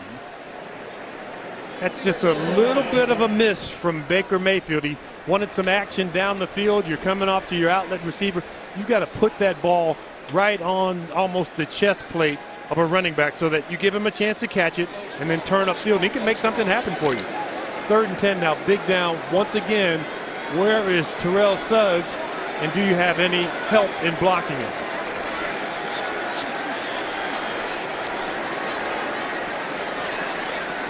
Good protection again. Mayfield deep shot. It is caught. Higgins again with Young on the coverage. 1st and goal for the Browns. A gain of 26. If you were a Brown receiver and you came into the game, you said they've got Brandon Carr, Marlon Humphrey, you've got Jimmy Smith coming back. Well, Tavon Young is playing a lot, and this is a matchup it looks like the Browns like a little bit, and Rashad Higgins has been the man of the hour. Caught the touchdown pass at the end of the half. Big 1st down conversion right there. The ball is at the 6-yard line. Again, the Ravens have not allowed a second-half touchdown this year. And Mayfield calls timeout. Something he did not like with the play clock about to expire. The first timeout charged to Cleveland this half. And Hugh Jackson said, don't worry about it. Come on over, let's chat. They love the leadership that Mayfield has displayed. As Hugh Jackson told us Friday, he was very careful not to cross the line when Tyrod Taylor was the starting quarterback, but ever since Mayfield got the job, it's evident his leadership coming out in the meeting rooms, in the huddle, on the field. They are loving what they've seen so far in that department from Baker Mayfield. The Browns are one of those many teams around the National Football League that do not employ a fullback. They have 4 tight ends. You could use some of those guys in this situation here. But also some teams will like to put in extra receivers to make you either go your base defense or go your nickel defense, spread you out, and then try and run the ball in that manner. Browns owner Jimmy Haslam watching as his team has 1st and goal from the 6. Mayfield in the shotgun with Hyde next to him. Mayfield looking to throw. Mayfield to the end zone, too high for Landry. An incomplete. Brandon Carr had the coverage. And Suggs was applying the pressure. But once again, those 3 wide receivers split out to spread the defense out a little bit. Mayfield hands off to Hyde. Hyde hit at the line of scrimmage and pushed back. Tony Jefferson, who's been playing closer to the line of scrimmage since that Denver game, makes the tackle, and it's 3rd and goal. Again, the Ravens playing today without nose tackle Michael Pierce, out with a foot injury. A big part of their run defense. And now that defense trying to keep the Browns out of the end zone on 3rd and goal. 2 big tight ends. It's Fells and Njoku, the tight ends. Mayfield is in trouble. Cannot stay on his feet. He's brought down. Zadarius Smith and Willie Henry back there. And once again, the Ravens able to keep an opponent out of the end zone in the second half. Hugh Jackson will send out his kicker, Greg Joseph. So much pressure immediately right off the bat. Chris Hubbard, the right tackle, gets beaten. And Baker Mayfield is so strong, he's almost able to pull himself out of this tackle. That's surprising. Like he spiked that ball, he was frustrated. I thought he was just going to get rid of it. Willie Henry's first game of the season, and he gets credit for that sack. Now, Joseph for the field goal, a 25-yard attempt, and the kick is good. But there is a flag down. Yeah, they were offside. You don't take these points off the scoreboard. You take the 5 yards on the ensuing kickoff. It was a 35-yard attempt for Greg Joseph, who missed an extra point earlier. It's Tim White, number 14. He's about a step and a half early. I think it's a little bit piece of the kicker there at the end, too. Offside. Defense, number 14. That penalty is declined. Result of the play is a successful field goal. Timeout. So the Buck Allen fumble leads to a field goal, and the Browns now lead it 9-3. The Joseph field goal, it's now a 9-3 Browns lead with Tim White awaiting the kick in his own end zone. Joseph has a very strong leg, and another touchback for the Browns rookie kicker. The Ravens trying to get something going on offense. Their last 2 drives have each gone 3 and out, and you can see their drive chart today with 4 punts, a field goal, and an interception. And they had their chances with these last 3 drives that they started almost at midfield. The last drive was the fumble by Javaris Allen, which was his first fumble since December of 2015.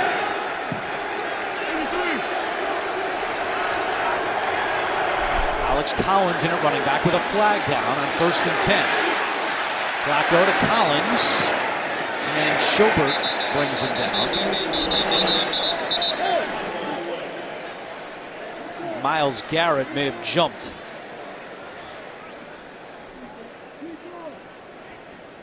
Offsides. Defense, number 95. 5-yard penalty, still first down. That 2-point stance that Myles Garrett likes to use, it's so hard. Once you get a little momentum going forward as you're trying to time the snap a little bit, you're going to invariably go offsides. If he puts one hand down in that 3-point, you're going to bolt off the line a little more steadily. But Myles Garrett likes to stand up and maybe just feels like he's a little more imposing there in that 2-point stance. Play clock at 3. Collins cannot get to the outside. Kirksey coming up to make the stop. I guess he's feeling better. That flu must have gotten away pretty quickly. You get to stay home and have a lot of chicken soup. You do feel better. Kirksey, you're trying to run at him, and we talked about this Raven defense or offense with the good blocking tight ends. Linebackers are doing a nice job shedding those blockers and getting to the ball carrier. They do put Javaris Allen back in the game. The carry here for Allen, and he's got some room to run. Buck Allen, who fumbled on his last touch, takes this one for a Baltimore first down and a gain of 17. When you can run out of the gun, that looks a lot like pass. You get defenders crashing the line, coming with a blitz, and you get away from them. A little hurry up here, but that official is standing there to make sure that both teams get the substitute. And that's Lamar Jackson in at quarterback. Flacco at the top of your screen. Jackson trying to follow his blocks, and he picks up a couple.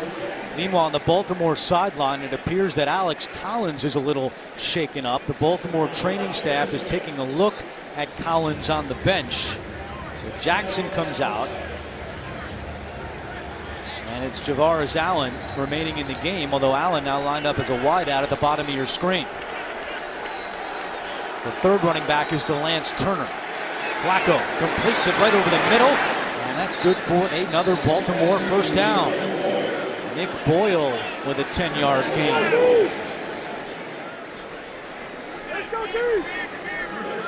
There is Alex Collins getting worked on the Baltimore sideline. He's got 8 carries for 39 yards. So Buck Allen remains the running back, first down and 10 with 5 minutes to go in the third quarter. Flacco to Allen, the defender is right there. Allen breaks it. Denzel Ward missed that tackle.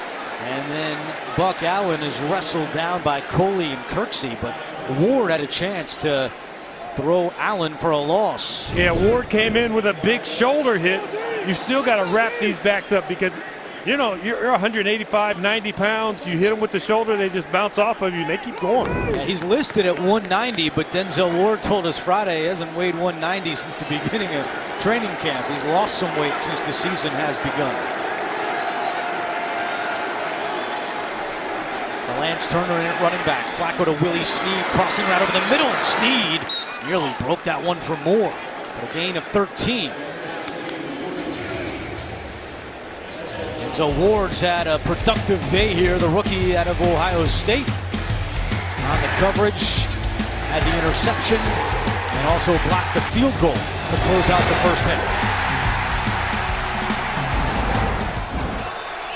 This pace is getting the Browns just a little winded. You don't get a lot of pressure on the quarterback when you're winded. There's Turner, the third running back, making the play. And Turner And he's tackled with his forward progress at the 18-yard line. Schobert makes the tackle. Third NFL game for Delance Turner, the undrafted free agent out of Alcorn State. He's in there because Alex Collins is still on the bench. You see this kind of no-huddle pace, calling the play at the line of scrimmage, and they're doing it early in the play clock. Second down and 3. Flacco to Crabtree, makes the catch. And Gaines not able to make the tackle, and now Crabtree is stopped. Let's see where they spot that one. That's going to be short of a first down. Let's go down for an injury update to John Triffin. Well, Alex Collins was here on the sideline. The medical staff just taped up both of his ankles. They didn't even take off his shoe. He looks like he should be good to go. Get back into this game, guys. All right, John, thank you. He's going to watch this 3rd and 2 play, and on this play, Lamar Jackson is coming to the ball game. Joe Flacco lined up as a wideout at the bottom of your screen. Morris Allen, the running back. Jackson pulls it, keeping himself, trying to get to the outside, and he does. Denzel Ward was the one that forced him out, but a great job by Jackson to get the angle and pick up the first down. You get close to a 10-play drive, wherever they are in this, and the defenders on the other side of the ball just get a little bit gassed, and you bring in Lamar Jackson to run around the edge. You don't have enough gas to keep up with it. This is the 10th play of the drive, 1st and 10. Baltimore in the red zone. Flacco to Snead, caught it at the 10, and Snead tackled there at the 10-yard line as we approach 2 minutes to go in the 3rd quarter. Jamie Collins a little slow to get up after that play, the 5th-year linebacker out of Southern Mississippi. On this drive, Joe Flacco is 6 for 6 for 41 yards.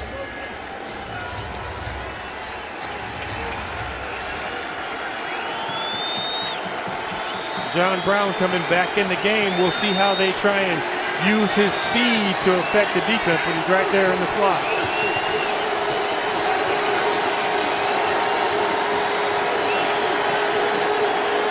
A delayed handoff, Allen up the middle, and Allen to the 7-yard line. Ravens need to get to the 4 to pick up a first down. When you're on defense, you like to have a stopper, somebody who can just come up, make a play. Jamie Collins that time, we saw him on the ground the play before, then up, then back on the ground. A little bit of fatigue, maybe some cramps working on some of these players. Right now, Kirksey, who had been out with the flu, down on his back. Yeah, Brown's training staff out to attend to the linebacker out of Iowa, one of the captains of this Cleveland defense. Tied for 4th in the NFL last year with 138 tackles.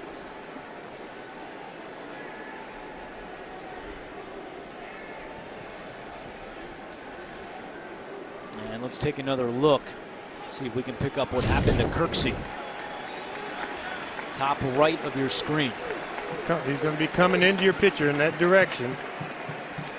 It's a little bit of a glancing blow off that left leg where the tight end is trying to make a block on him and takes him down low a little bit. Kirksey has made 10 tackles today, so they hope to get him back in there quickly. Right now, 3rd and 3. Ravens 2 for 2 this half on 3rd downs. Flacco, end zone, incomplete. Denzel Ward had the coverage on Michael Crabtree, and out comes the kicker, Justin Tucker.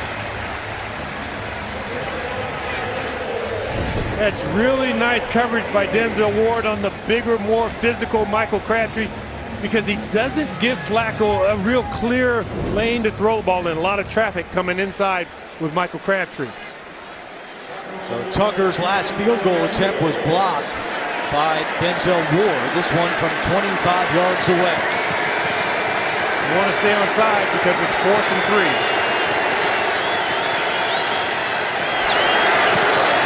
And this kick is right down the middle for Tucker. 53 seconds to go, 3rd quarter. It's a 3-point game here in Cleveland. The NFL on CBS is sponsored by State Farm. here to help life go right. And by Walt Disney World Resort.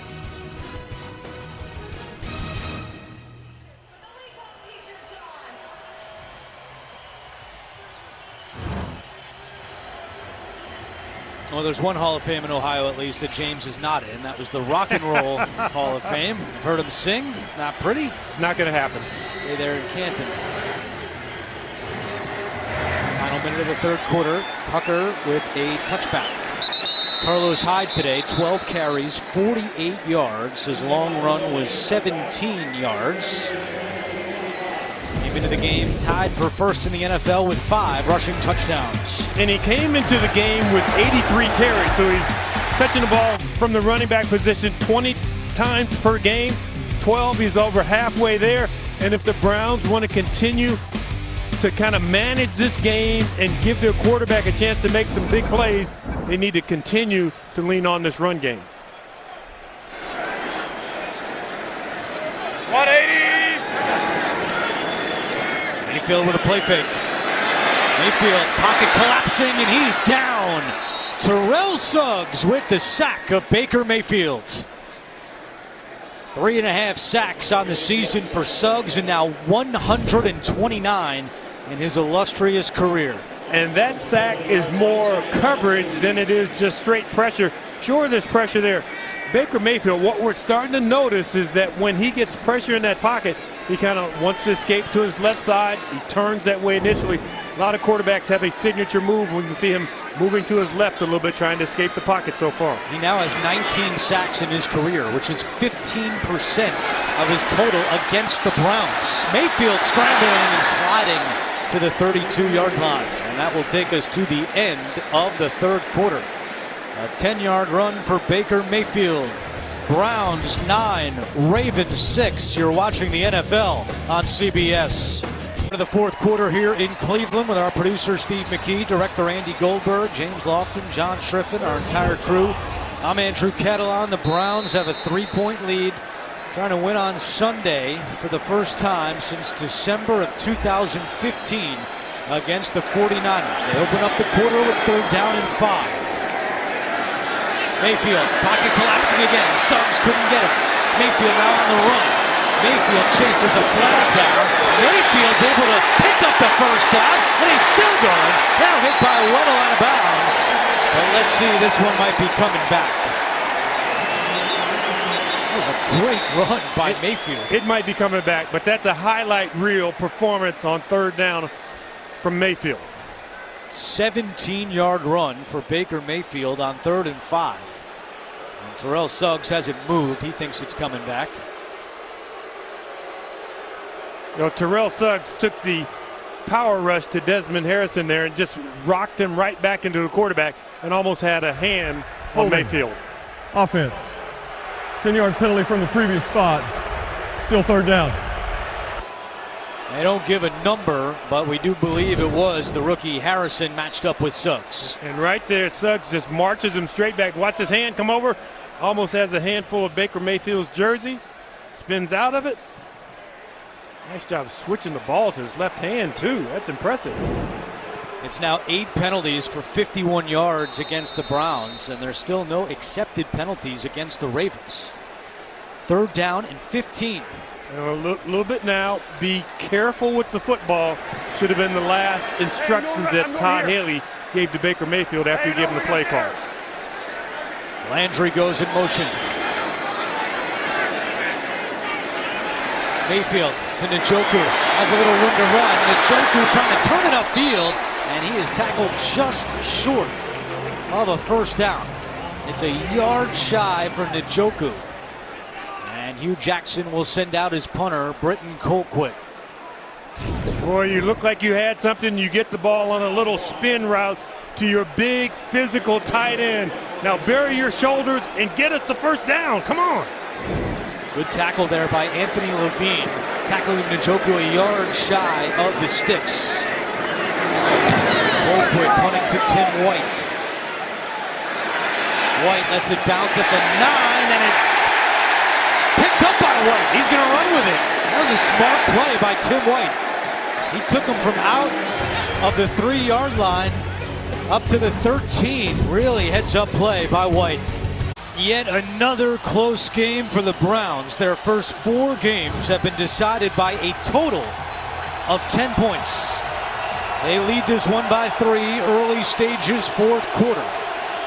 And the Ravens will start this drive at the 12-yard line. Flacco over the middle, it's caught. And that is Crabtree reeling it in and going to the 32-yard line before he's tackled by Denzel Ward. But a gain of 20 for Crabtree. Crabtree, deep square in, coming around. You call it that a wrap 6, where he's wrapping his way around a little hook route that's underneath him. That hook route sucks in the 2 underneath defenders, and he wraps right behind it. That matches his longest catch of the season, 20 yards. Flacco back to the air, too low for John Brown. Myles Garrett getting a quick start. Might have been a false start there. Got off the snap so quickly. I think they're saying offside against Garrett again. Yeah. Offside. Defense, number 95. 5-yard penalty. Still first down. Second time this half, Myles Garrett has been flagged for going offside. He just flexes those knees and he starts to push himself forward, trying to time that snap, listening, I think, to the cadence of Joe Flacco. Alex Collins continues to watch from the sideline. We showed you he was shaken up on the previous drive. But as we're told, able to go back in. In the meantime, it's Javaris Allen still going. And Allen turning those legs across the 40, and he's got a first down. What a run there by Buck Allen. We're going to run back to New York. An NFL Today update with JB and Boomer. Decision under duress. Yeah, Ryan Tannehill is under duress. This is a deflected interception that's going to be caught by Michael Johnson. 21-yard interception return for a touchdown.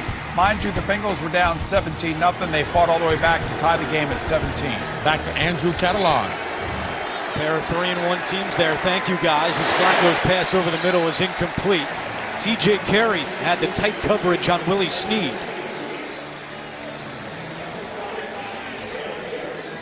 We talked to Hugh Jackson the other day, and he talked about Myles Garrett maybe getting a breather now and then. But it seems like Myles Garrett has been out there for every snap, and they really need his presence.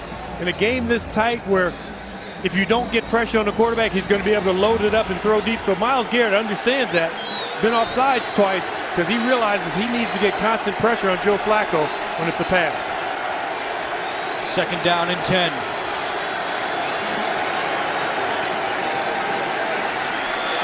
Flacco in trouble. Flacco throws and it's complete. Max Williams bails out Flacco, who was going down as he threw it. Ogunjobi was in the backfield applying the pressure.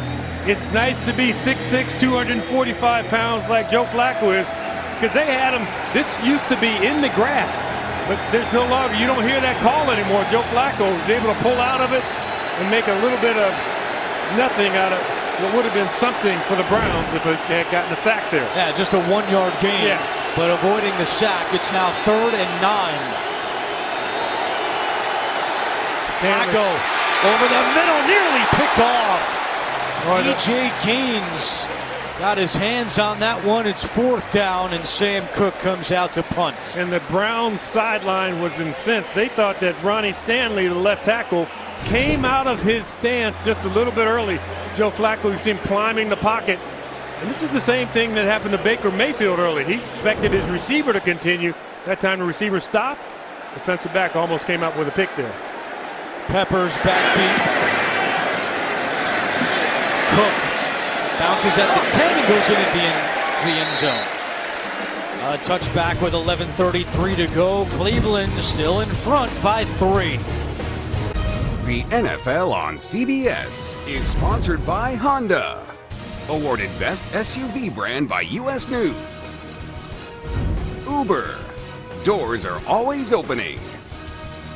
And by Progressive Insurance. Handing off big savings to you.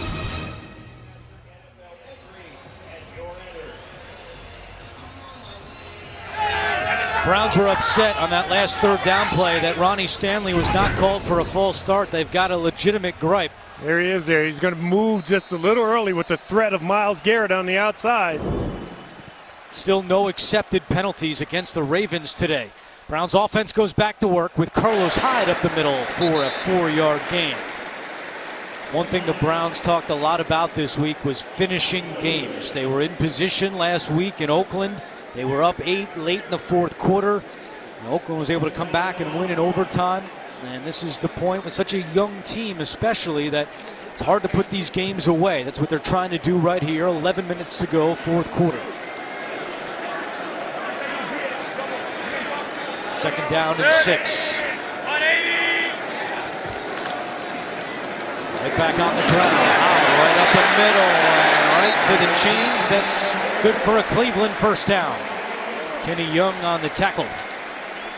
Carlos Hyde has that little mini hesitation jump step move where he's letting his offensive line get engaged, start their push, and then he finds out where the hole is going to be.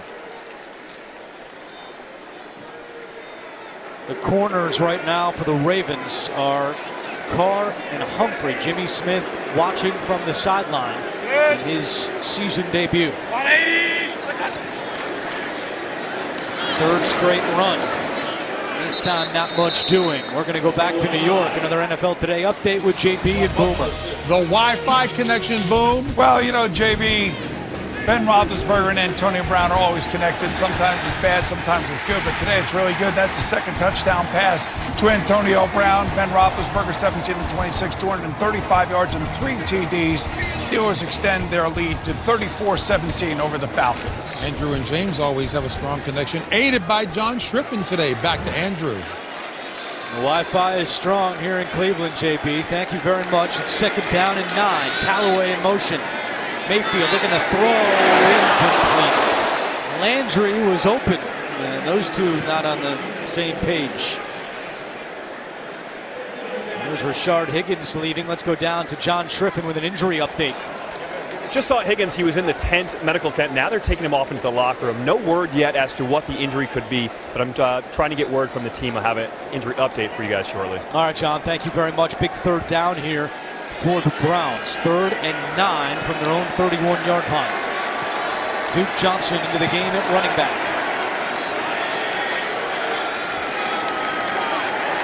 Mayfield with pressure coming, completes it. No, Callaway could not hold on. Brandon Carr had the coverage, and the Browns will punt. Mayfield had to get rid of that one quickly, and Callaway went to turn upfield and dropped it. He threw it in advance, and Callaway, you're right. You have to get this ball, get it into your body. Brandon Carr, talked about him during the week getting ready for this ball game. He's been playing as well as any corner around the league, and with Jimmy Smith coming back, everybody worried about his starting streak. It's still intact. You can tell why. Such a good player out on the field. Great play by Carr there as White is on the return. Tim White is tackled at the 25-yard line. 55-yard punt for Colquitt. 9:19 to go. Still a 3-point game. 9-6 in favor of the Browns. Coming up, State Farm postgame show. JB, Phil, Nate Boomer, Coach Cower back in New York. Scores and highlights coming up on the State Farm postgame show. Ravens take over at their own 26-yard line with Joe Flacco, 22 of 38, 215 yards, no touchdowns, 1 interception. Empty backfield on first down. Flacco has an opening and he will take it. And Flacco angling to the sideline, out of bounds with a first down. Injury update, here's John Shriffen. Browns wide receiver Rashard Higgins, who caught the only touchdown catch of this game, taken off into the locker room with a knee injury. His return to this game is doubtful. All right, John, that was an 11-yard run for Flacco, his longest of the year. And Alex Collins, we were told he was ready to go back in. Well, he's not come back in. Well, he has 8 receptions. Allen has 15, so they really use him more as a ball carrier than they do as a guy when they're going to throw the ball up. It remains Tavares Allen at running back, and he takes the handoff here, tripped up at the line of scrimmage. Jamie Collins with the penetration and the tackle.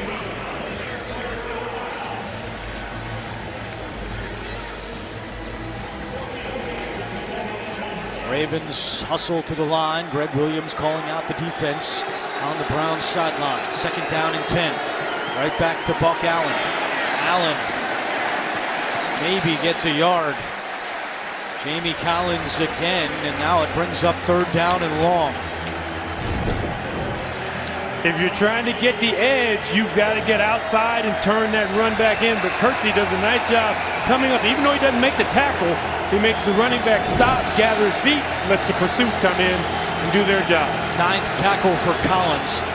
Big part of this game today has been the Ravens' struggles on 3rd down. They are just 2 for 10. Here's your matchup, John Brown and Denzel Ward at the top. Flacco over the middle, deflected and incomplete. Jabril Peppers nearly had an interception, and this Browns defense again does the job on 3rd down. Get that great matchup on the outside, speed versus speed. John Brown comes inside, but there's no room to get that ball in there because Denzel Ward is right in his hip pocket. He told us he was named after Denzel Washington, yeah. So in a way you got it right. Punt number 6 for Cook with Peppers back deep. High kick for Cook. Peppers fair catch at the 14-yard line with 7:28 to go.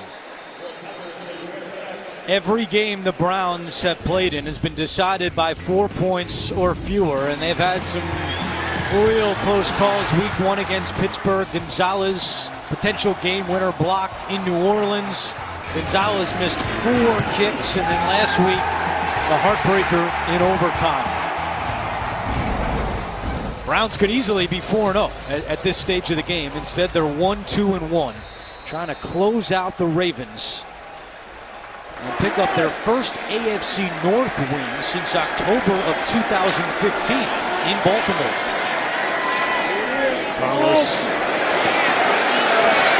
Carlos Hyde taken out of bounds hard at the 15-yard line.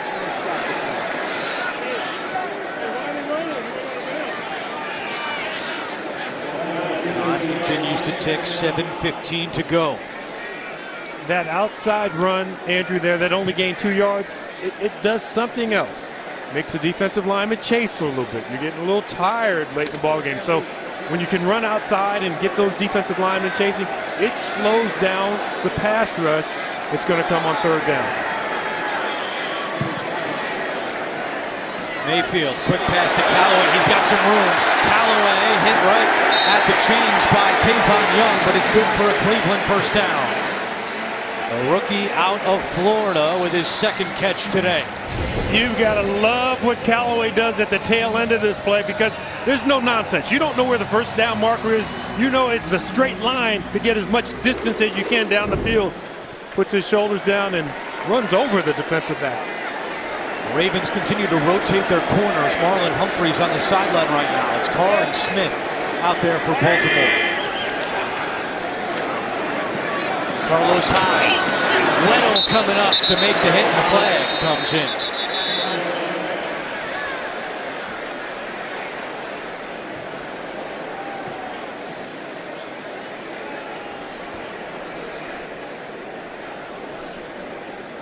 You're getting the discussion, but Weddle does a great job coming up and spilling the play. And by that, making everybody go to the ground. He just knifes up in between where the runner and everybody is. He's so good at doing that. Block in the back. Offense, number 11. 10-yard penalty. 1st down. It's on Callaway. And it's the 10th penalty today against the Browns. And there's no hesitation by Weddle. He's just going to come up and he's going to spill this run before it gets started.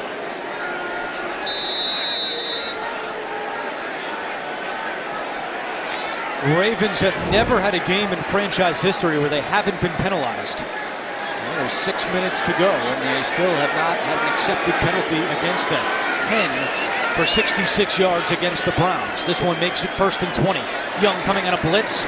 Mayfield gets rid of it to Njoku to the 22-yard line where C.J. Mosley makes the tackle. And that's exactly what you have to do when you're facing a 1st and 20. You've got to eat little pieces of that 20 yards. You can't just expect to drop back and get a big 20-yard gain on first down, but you take little bites of it, especially when the defense is off and playing soft. You take that underneath throw. Ravens defensive coordinator Don Martindale against offensive coordinator for the Browns Todd Haley. It's 2nd and 12 as we move closer to 5 minutes to go. Hyde trying to kick it to the outside. Good containment by the Ravens. Ricard finishes him off, and another flag is down. And the Ravens indicating this is against Cleveland.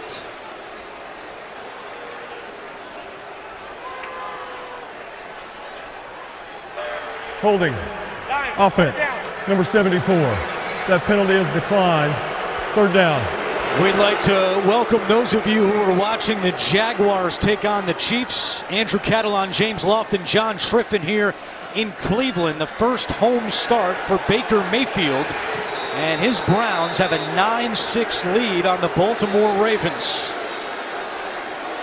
Mayfield is 18 of 28 for 224 yards passing, a touchdown and an interception, but faced with a big 3rd down here as the Ravens try to get the ball back. It's 3rd and 12 for the Browns from their own 22-yard line. And do they pressure or do they drop out? They drop out. Mayfield steps up, throws on a run. It's deflected and incomplete. Anthony Levine got his hands on that one. And a big play by the Ravens defender. Out comes the punter, Britton Colquitt. Get a little bit of pressure. Baker Mayfield climbs the pocket, and on the run, just want to get that ball up and over. You've got your receiver. You're trying to get it in there and feather just a little too much because you don't want to lead him. He may be running into danger. Colquitt punting to Tim White's a short punt. White moves up to the 34-yard line, catches it in stride, and White making some moves, still going, and now 2 flags are down on the play. And the Browns fans with a sarcastic cheer, because if you just joined us, the Ravens have not been penalized today. Browns have been called for 10 penalties. It appears this will be the first against Baltimore. Very smart fans here in Cleveland. They know exactly the situation. And this is a big penalty because it goes all the way back to where the punt was caught. And would negate a 23-yard return.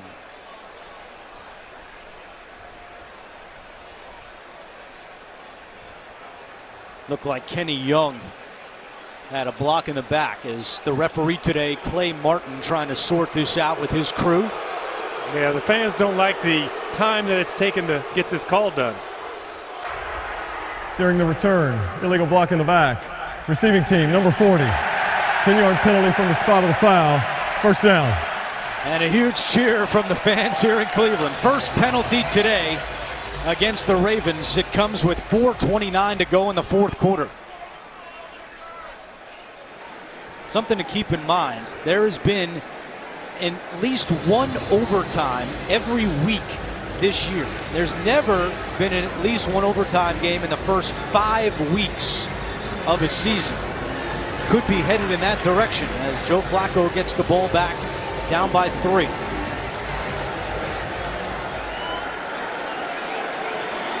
I think that the Ravens got a little lucky on this because there were several blocks that looked like they were in the back, and the one by Young was the one that was furthermost up the field, and Hugh Jackson and his staff are right now discussing with the official that they don't think that the ball was spotted in the correct place. And Hugh Jackson and Al Saunders were screaming at the officials.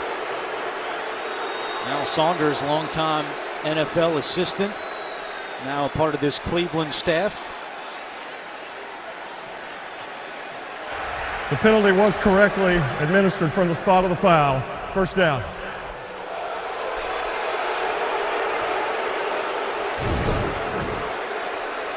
Number 40, Young, is called for the penalty.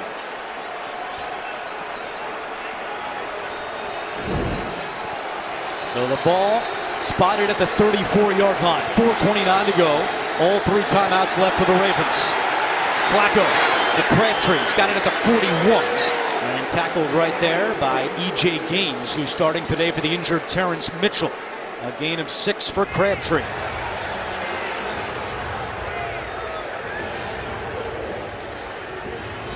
There is Greg Joseph, the Browns kicker, who missed an extra point earlier in this game. Flacco back to the air, and it's caught again by Crabtree.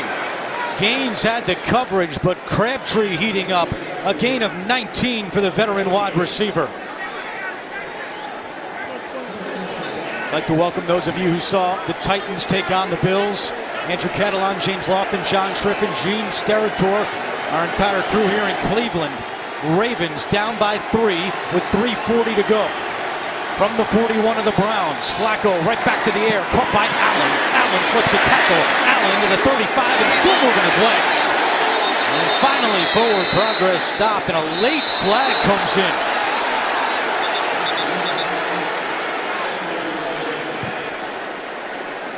Like he might have gotten Marshall Yandu, came in and was trying to push the pile, and got more of the Brown defenders than anybody else in the back.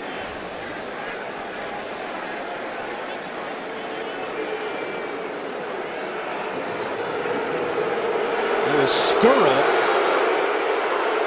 who came into the play. There's no foul on the play as the forward progress has not been stopped. Second down. So no call. But Andrew, if you're blocking somebody in the back, are you blocking them in the back? I know that the forward progress might not have been stalled, but you're blocking the defender in the back. Skura, the center, not called there. And so the drive rolls on from the 34-yard line. Flacco to Willie Snead. He's got the first down. TJ Carey makes the tackle, but the Ravens already in field goal range. A gain of 8 for Snead with 3 minutes to play. Justin Tucker did have a field goal blocked to close out the first half. And for the play caller, Marty Morningweg, and also Joe Flacco, one of the objectives here is not to get out of field goal range, so we may see a more run-oriented attack now. Alex Collins back in the game at running back. He limped off the field earlier in the half. He gets the call here running right. Nearly lost yards, and he still will lose some. Jabril Peppers had a chance to really throw him for a loss, but Collins loses 3 on the play with 2:20 to go. But Peppers' aggressiveness coming up and really pinching this run inside, and that lets the pursuit get to it. You get a negative play. So Peppers starts it, the rest of the Brown defenders finish it. From here, it would be a 48-yard field goal. That's the exact length of the field goal that Tucker had blocked in the first half. And we've hit the 2-minute warning. Another tight game for the Browns. Can they finish? They lead by 3 on CBS. The NFL on CBS is sponsored by Bud Light, enjoyed by Giant Blue fictional knights everywhere. And by Verizon. The best unlimited is on Verizon, America's most awarded network.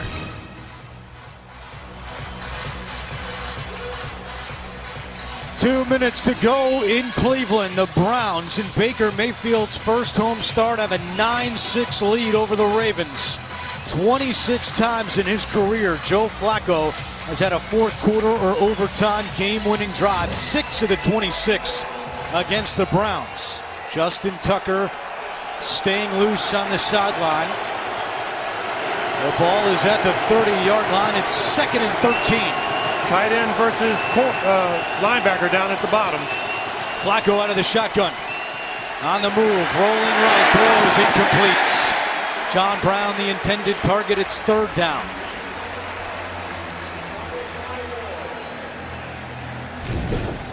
Man-to-man coverage, you're going to try and stick with it. You might want to try and run this route and get a rub route as these guys are coming across.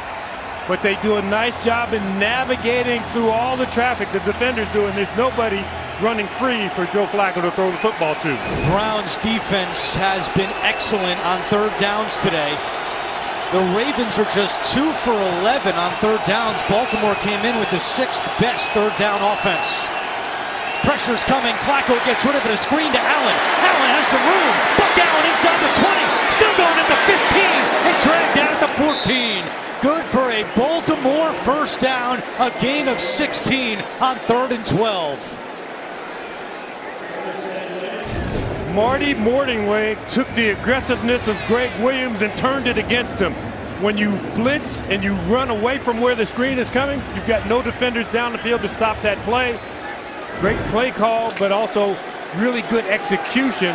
Joe Flacco drifting away from the pressure, getting that ball off to his running back. Got to wonder if the Browns should be thinking about using their 2 timeouts here, try to save some clock to get the ball back. They don't. 1:10 to go. Flacco into the end zone, incomplete. John Brown, the intended target, with 1:05 to go. Schobert, really nice job at getting deep down the middle. It's a 2-deep zone, but Schobert is the middle defender, so he's going to climb and climb and climb. Does a nice job forcing Flacco to throw that ball high over the top. Ravens have struggled in the red zone today, as you just saw. Coming in, they had the 4th best red zone offense. But this Browns defense has showed up in a big way today. Now 2nd and 10. And this offense is stacked to keep Myles Garrett away. You've got a tight end in his direction. Flacco with time to Collins, and it's incomplete. Throw was low, and Collins could not reel it in. It's 3rd down.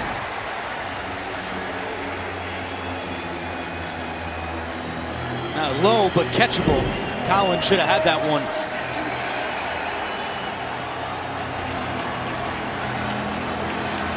One minute to go. And the Ravens have to get to the 9-yard line. Ravens at 12 Check on at the the field. 4-yard line for a first down. And yes, they caught it, though. They called timeout. First timeout this half used by the Ravens. If you've just joined us, there's been a couple of huge special teams plays in this game. After a Browns touchdown, their kicker, Greg Joseph, missed an extra point. Otherwise, Ravens would need a touchdown here. Of course, they had a field goal block to close out the first half. Denzel Ward blocking the kick from Justin Tucker, who was 2 of 3 today. Time of possession virtually even. Ravens with 2 turnovers. Browns with 1. It was a Baker Mayfield interception on the first drive of the game. It led to a field goal.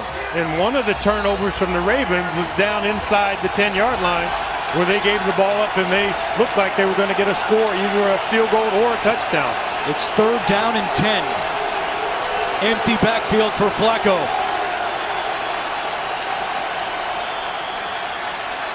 Flacco to the end zone. Incomplete. Looked like Crabtree had a step. Instead, it's 4th down, and out comes the kicker, Justin Tucker. I don't know if Joe Flacco could throw a much better pass, because this goes through a sea of hands and then goes through Crabtree's hands right at the end. Ball is high, it comes down at the arc. Good coverage by Peppers, and that's one that Crabtree will tell you he should have had. It's a 32-yard field goal attempt for Tucker to tie the game at 9. And right down the middle is Tucker. His 3rd field goal today. And with 52 seconds to go, it's a 9-9 game. Baker Mayfield will get the ball back with 2 timeouts to work with.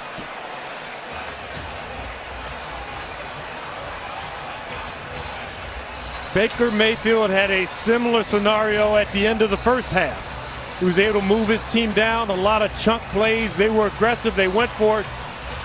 I wouldn't expect anything different from Todd Haley, guy who was really instrumental in that drive. Rashad Higgins is now in the locker room, so the next man is going to have to step up. And we saw Rod Streeter this week at practice, number 13, be a guy that they talked about getting the ball to.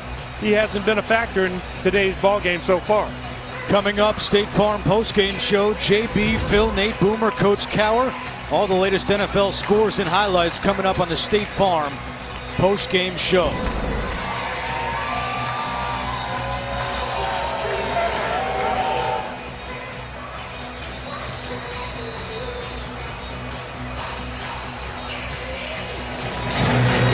Tucker with the big leg, and he drills this kickoff. It's a touchback.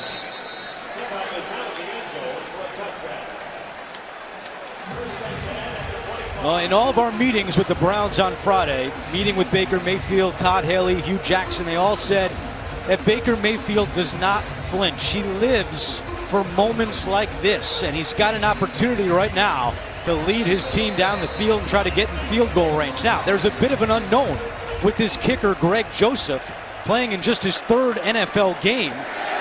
He has an attempt at a field goal longer than 45 yards. This is another unknown. Who's coming? Mayfield throwing, and it's caught. Derek Willis.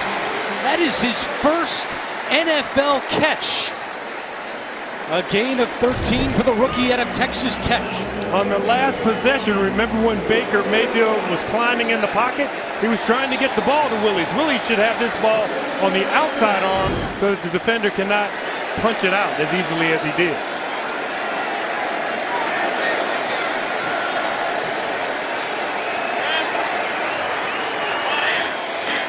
There's Weddle.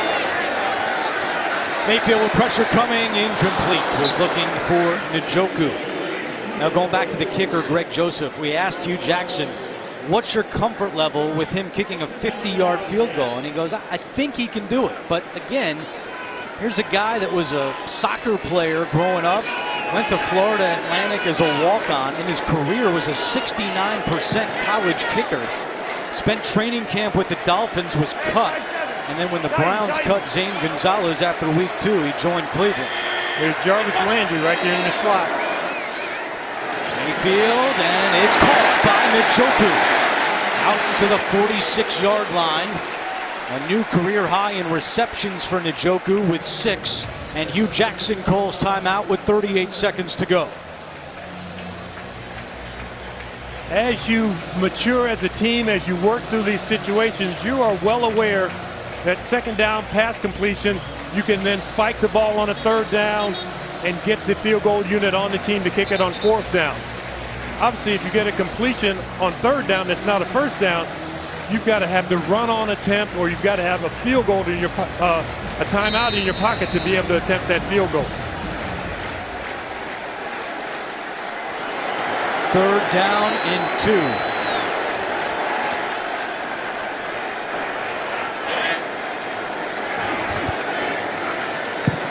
Mayfield has a man, and it's Landry with the first down and more. Tackled inbounds by Weddle, but all the way out to the 37-yard line.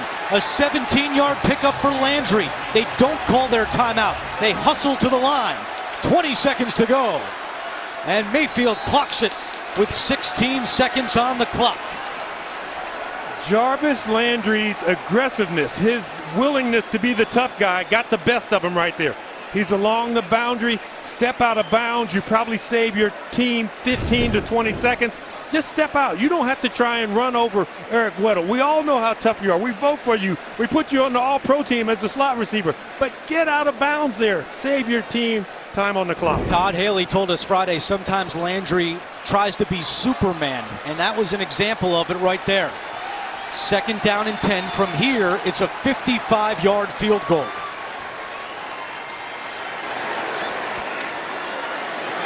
Mayfield broken up. Anthony Levine got a hand on that one.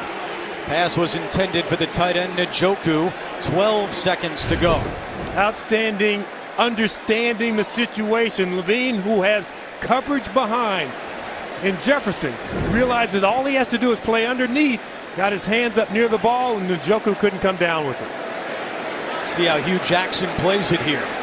Needs to get a couple more yards for Joseph. You do have the timeout to use with Duke Johnson in at running back. Weddle about to come. Mayfield throwing, and it's knocked down. Batted down by Matthew Judon. And now the rookie Greg Joseph will come on to attempt a 55-yard field goal. Great job. You know this ball's coming out quickly. You get your hands up because they had it. The defender was so far off Landry. You're going to have that completion. You're going to pick up an extra 5 yards. The one thing that you have to be careful with is don't let that penetration get to your kicker on this line drive kick. First time he's attempted a game-winning kick at any level. From 55 yards away, Joseph, no chance. wide left. And there's still 5 seconds on the clock.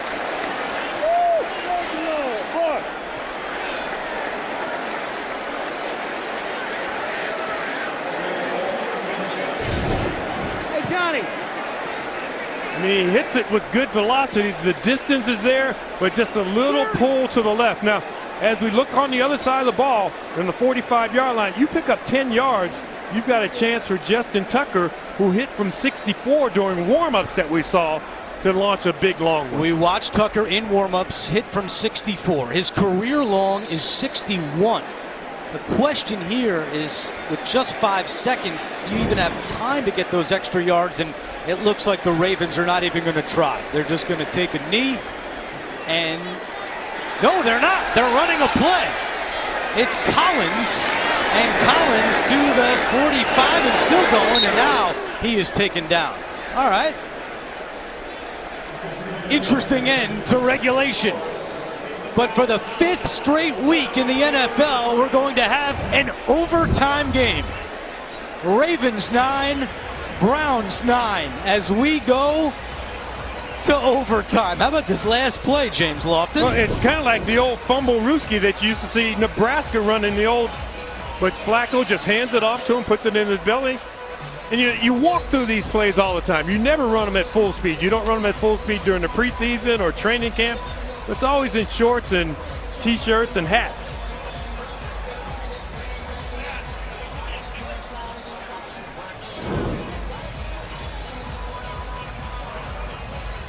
So Mayfield moved him down the field, but Joseph misses the kick. A reminder of the overtime rules, 1 10-minute period. Last up to 10 minutes. Both teams will get a possession with the football unless the team first in possession scores a touchdown, there's a defensive score, or the team first in possession maintains possession for the entire 10 minutes. If at the end of 10 minutes the score is still equal, this game will go down as a tie. Fourth quarter timing rules are in effect. You both still have 2 timeouts, and a reminder that all replays will be initiated by the booth. It's the same coin as we had before the game. This is heads and tails. Heads and tails. Baltimore. Heads. Heads. Heads. Heads is the call. It is tails.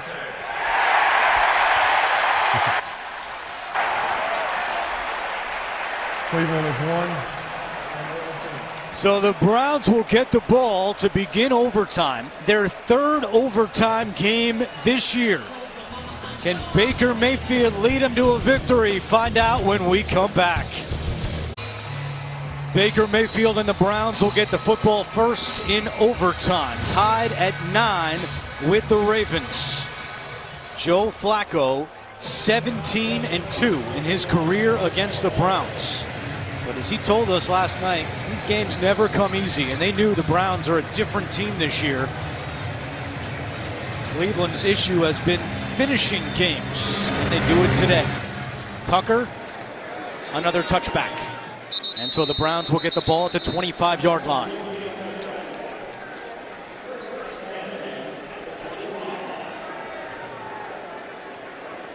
Mayfield today, 21 of 35, 262 yards passing, a touchdown pass to Higgins, and an interception. That came back on the first drive of the game. You've seen pass protection, for the most part, be there for Baker Mayfield. He scrambled, had to move a little bit. But even though he's been sacked, he hasn't been outright pressured where he's gotten rid of the ball. A delayed handoff here, and Hyde bounces off a tackler, and Hyde gets back to the line of scrimmage and falls forward for a yard. So a good extra effort there by Carlos Hyde, the 5th-year man out of Ohio State.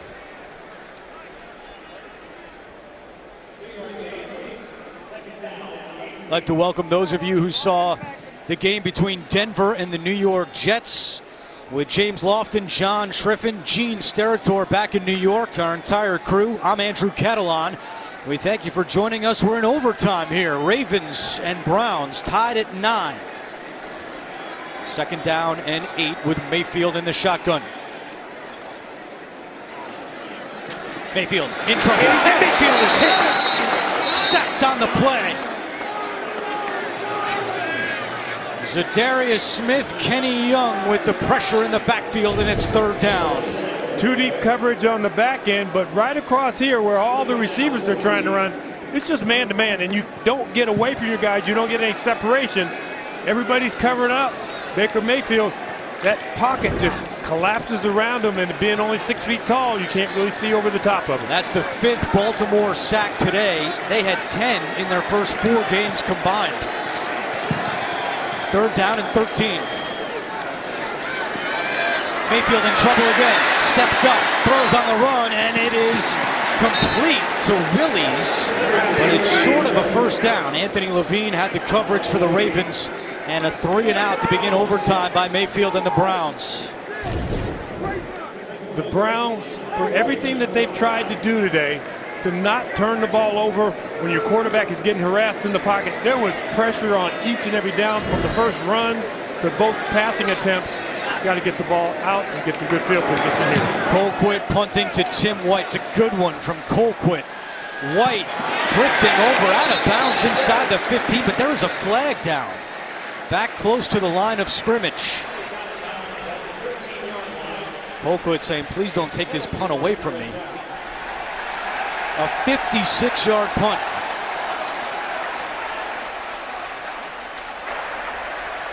During the kick, holding, receiving team, number 50. Penalty will be enforced from the end of the kick. First down. That's on Albert McClellan and further backs up the Ravens. Great clutch kick from Colquitt. And the ball is spotted at the 13-yard line. But now all the Ravens need is a field goal to win the game.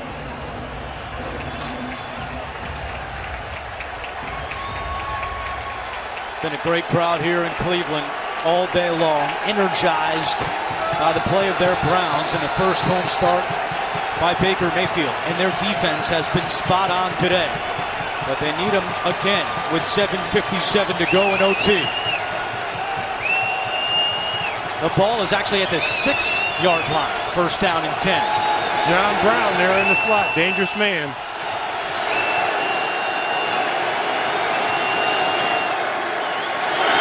To Crabtree, he's got it at the 12 and out of bounds, just short of a first. Denzel Ward on the coverage. 6th catch today for Michael Crabtree.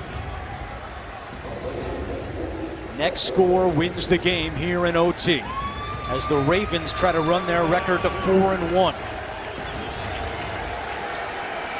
Bringing in their big fullback, Rashard, number 42.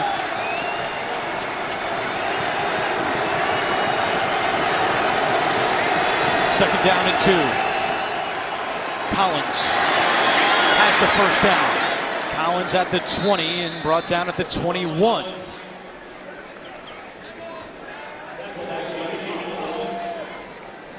Alex Collins today with 11 carries for 55 yards as the Ravens try to get in Justin Tucker field goal range. He is 3 for 4 on field goals today, had 1 blocked.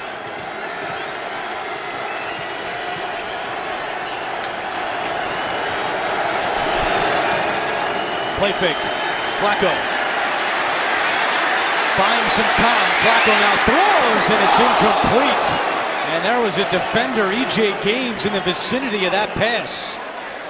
Myles Garrett was applying the pressure on Flacco. They wanted Hayden Hurst, the rookie tight end, to really stretch the field and just go right down there. And it looked like for a second that he had some room once he got past it, but Schobert does a nice job in running with him down that alley. Another close Browns game. Their 4 games have been decided by a total of 10 points. Tied here in overtime with Buck Allen trying to turn the corner. And Allen, with his forward progress to the 27-yard line, a gain of 6, brings up 3rd and short. That's a good stop because that play looked like it had more than 6 yards of gain in it.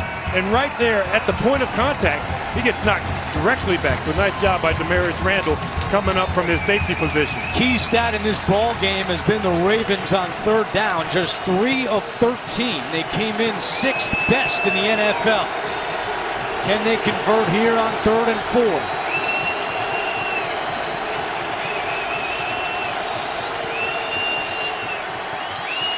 Flacco, he's got the first down. It's Chris Moore out of bounds at the 46-yard line. First catch today for Chris Moore, and he gets 20. First and 10 at the 47. Crossing route, you're going to cross right here. You're dropping back. You got to drop back and see that receiver as he's coming across. Sure, you're spying the quarterback. If you're not going to rush, you've got to get in that passing lane and figure out what's coming right behind you. Moore is the 10th different receiver to make a catch today for the Ravens. Last week, Flacco connected with 11 different players. Collins has some room on the left side into Cleveland territory with a flag down.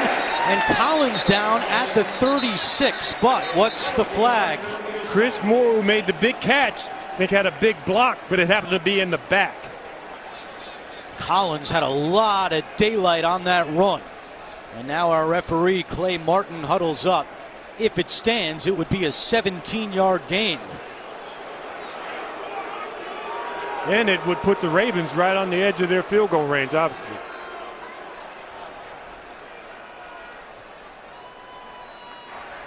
Illegal block in the back. Offense, number 10. 10-yard penalty from the spot of the foul. Replay the down. It was on Chris Moore. Take another look. Here's Chris Moore coming in, and you can see the defensive back clearly inside, so he's got to go in and make that block. But right there in the back, he could have let him go, and you would have still had a 5-10-yard gain. Now you're getting marched backwards. So they spot the ball at the 41-yard line, and Lamar Jackson has entered for Baltimore. He's only played a handful of snaps today. Flacco lined up at the top of your screen as a wideout. Jackson up the middle to the 45. That's the third carry today for the 2016 Heisman Trophy winner. And Jackson will come out. It's 2nd and 12. Inside 5 minutes to play in overtime. Justin Tucker hoping for a chance to win the game. He has 12 career game-winning kicks in the final 5 minutes of regulation or overtime. John Brown uncovered. Flacco in trouble. Stays on his feet and throws it away. The Browns sideline begging for a grounding call, but there appeared to be a receiver in the area. Yeah, he threw it in the direction of Allen, who's out there playing running back, but lined up at the wide receiver position. So just a 3-man pass rush, and you still get pressured. Great job pushing by Myles Garrett on the outside. That ball is thrown down, but it's thrown in the direction of a Raven receiver. Even Mayfield having a few words with the officials. 3rd down and 12. Next score wins. Schobert, Flacco calls timeout. key guy in the middle. Flacco did not like what he saw, so he calls a timeout before this big 3rd down play. 2 timeouts in this overtime period for both sides, so that's 1 for Baltimore they used. The play clock was at 1, so Flacco had to call that timeout.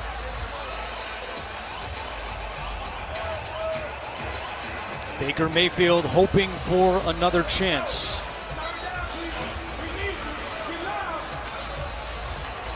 Browns fans have had a few heartbreakers already this year. Thought they had a great chance week 1 against Pittsburgh, ended in a tie. Then in New Orleans, a couple of golden opportunities to win. They lose by 3. And last week in Oakland, up 8, late 4th quarter. They go on to lose in overtime. Will today be a different result for these Browns fans? 3rd and 12.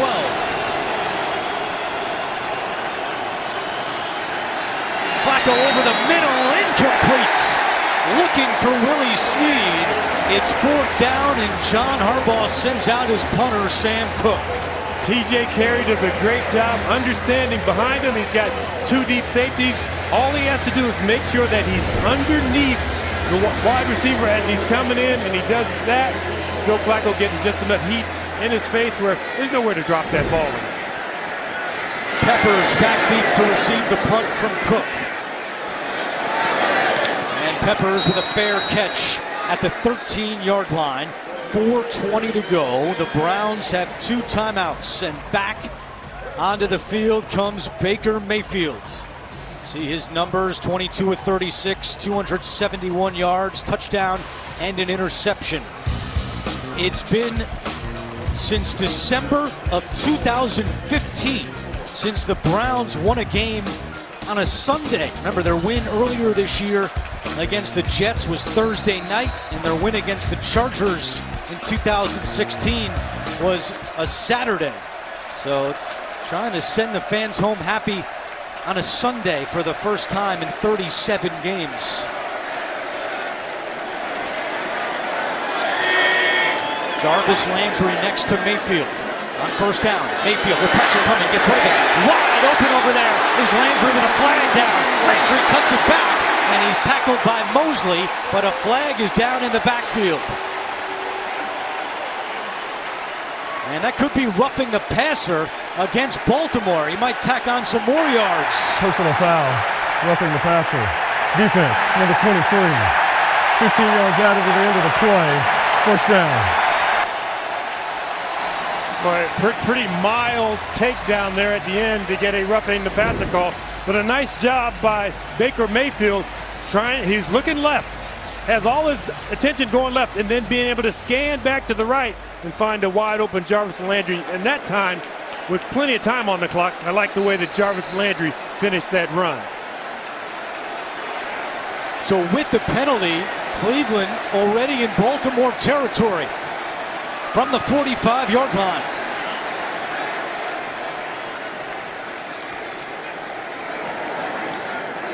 Mayfield over the middle. It's caught by Callaway.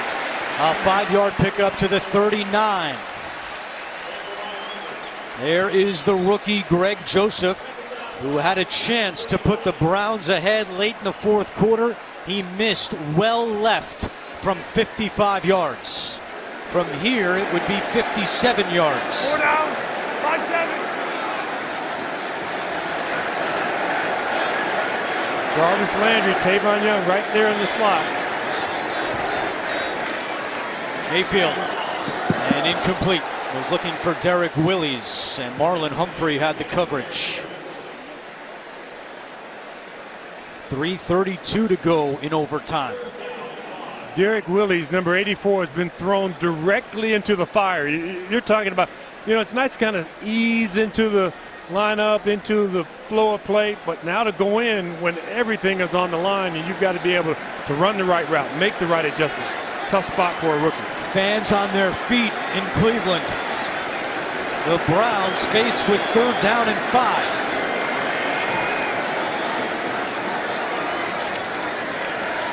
Mayfield with Suggs coming. Mayfield gets rid of it, incomplete. Mayfield had to throw that one because Suggs was breathing down his back. It's now 4th and 5, and Hugh Jackson.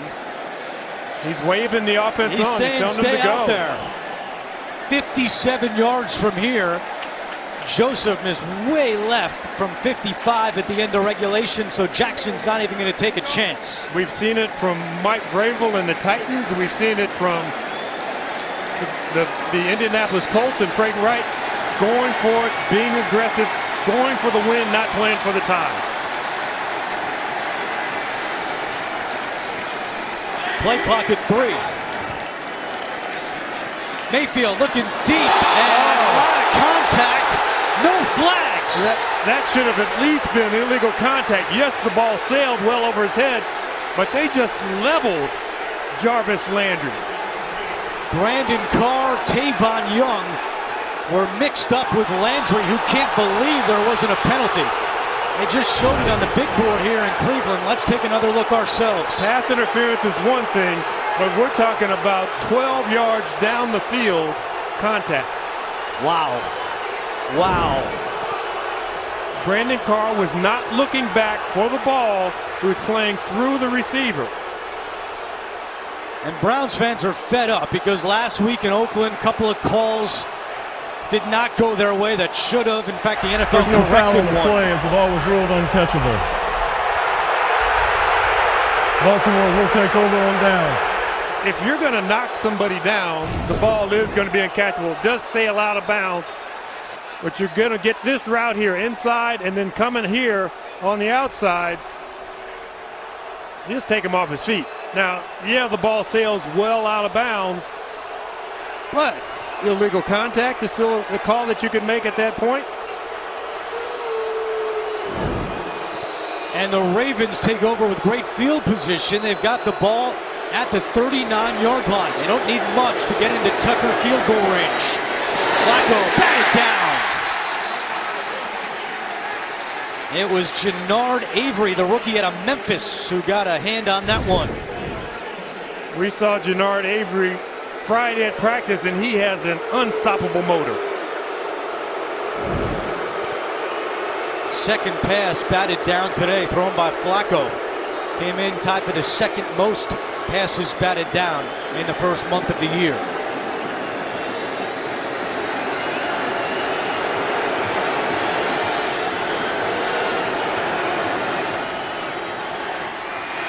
Flacco looking for John Brown. He makes the catch, but was he in bounds? No. Out of bounds, it's third down. Denzel Ward had the coverage. Super adjustment by John Brown, but a nice job also by Ward in pinning him right along the boundary and only giving Flacco one spot to throw it in, and that spot not being on the field of play.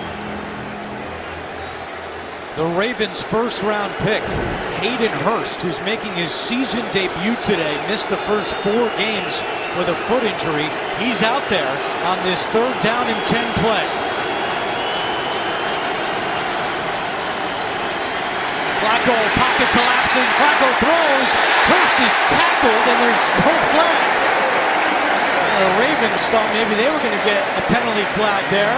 Instead, it's fourth down, and John Harbaugh will send out his punter, Sam Cook. Get pressure. You get Flacco trying to throw with guys wrapped all around his body. That's a little more contact for a catchable ball than we saw on the other end, but wow, it's turned about fair play. Peppers back deep to receive the punt from Cook. Peppers from his own 5. Peppers hit hard at the 15 and down at the 16-yard line.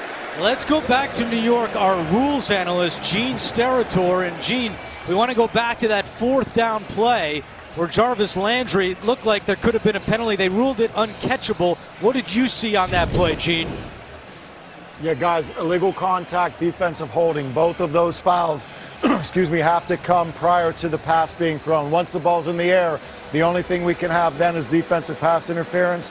That ball is significantly long and uncatchable there. So the ruling of uncatchable and no foul, I would agree with on that. All right, thank you very much, Gene Steratore, our rules analyst back in New York. Inside 3 minutes to go in overtime. Browns get the ball back on 1st and 10. It's Rod Streeter going the wrong way and taken down by Judon. Big loss on the play, a loss of 11.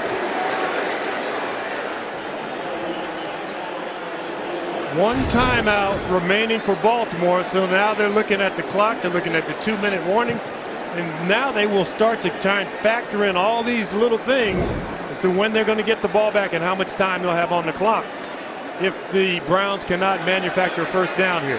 What do you think of that play call? Well, sometimes it's the execution of the play, and sometimes you want to execute the guy who called the play. Second down and 21. Ball now back at the 5-yard line. Mayfield from his own end zone. Mayfield, he's going to keep it himself and tripped up by Tavon Young. The Ravens sideline was calling for holding in the end zone. No call. 2-minute warning. Tied at 9 here in Cleveland. No team since 1974 has had 2 ties in a single season. Browns might have 2 ties in their first 5 games of the year. All square at 9 at the 2-minute warning of overtime. Cleveland has 2 timeouts left, but faced with 3rd down and 8. Hey, One timeout remaining for the Ravens. Hey, pop. Suggs coming. Mayfield in trouble. Mayfield throws and completes it. It's Willies. Willies off to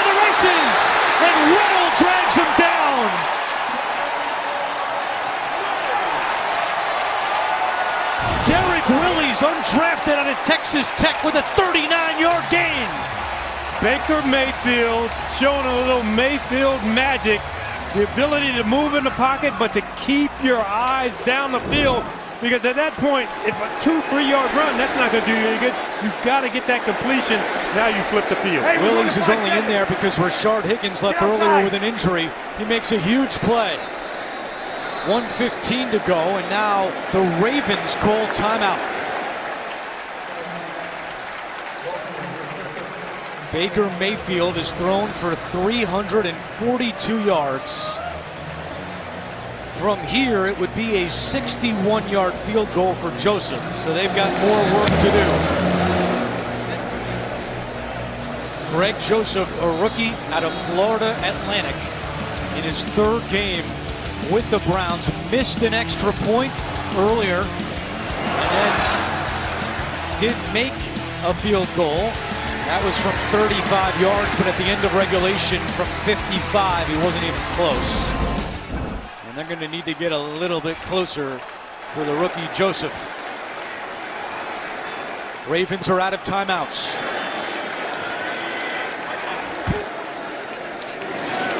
Johnson slips a tackle. Johnson at the 30 and inside the 30-yard line. They're chanting Duke here in Cleveland, a gain of 16. It's the little things that cap off a play. Watch the hard throw fake that Baker Mayfield makes at the end of the play. That just freezes everybody on the back end. They think that he still has the ball, that he's still about to do something with it, and it allows Duke Johnson to kind of weave his way through some traffic. Field goal range. 46-yard field goal from here. On the ground, trying to get a few extra yards. Duke Johnson again. 5 more. Amos Jones, Hugh Jackson have both gone to the field goal kicker and asked him the most important question: which hash? Where do you want the ball?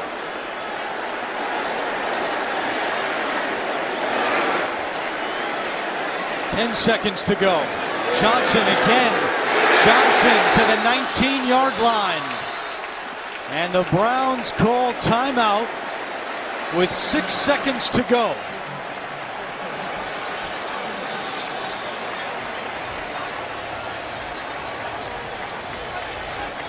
Big plays on that drive from Duke Johnson, the fourth-year man out of Miami. And now the story for Greg Joseph. Born in South Africa, moved to Florida at the age of 7, was a soccer player. Senior year of high school, they said, why don't you give football a try? He did. He walked on at Florida Atlantic. Did not have a great career. He was 69% for his career field goals. Spent training camp with the Dolphins. Was cut. Joined the Browns prior to week 3. A 37-yard attempt to win the game for Cleveland. Joseph's kick on the way, and it is good! It went in, and the Browns win in overtime!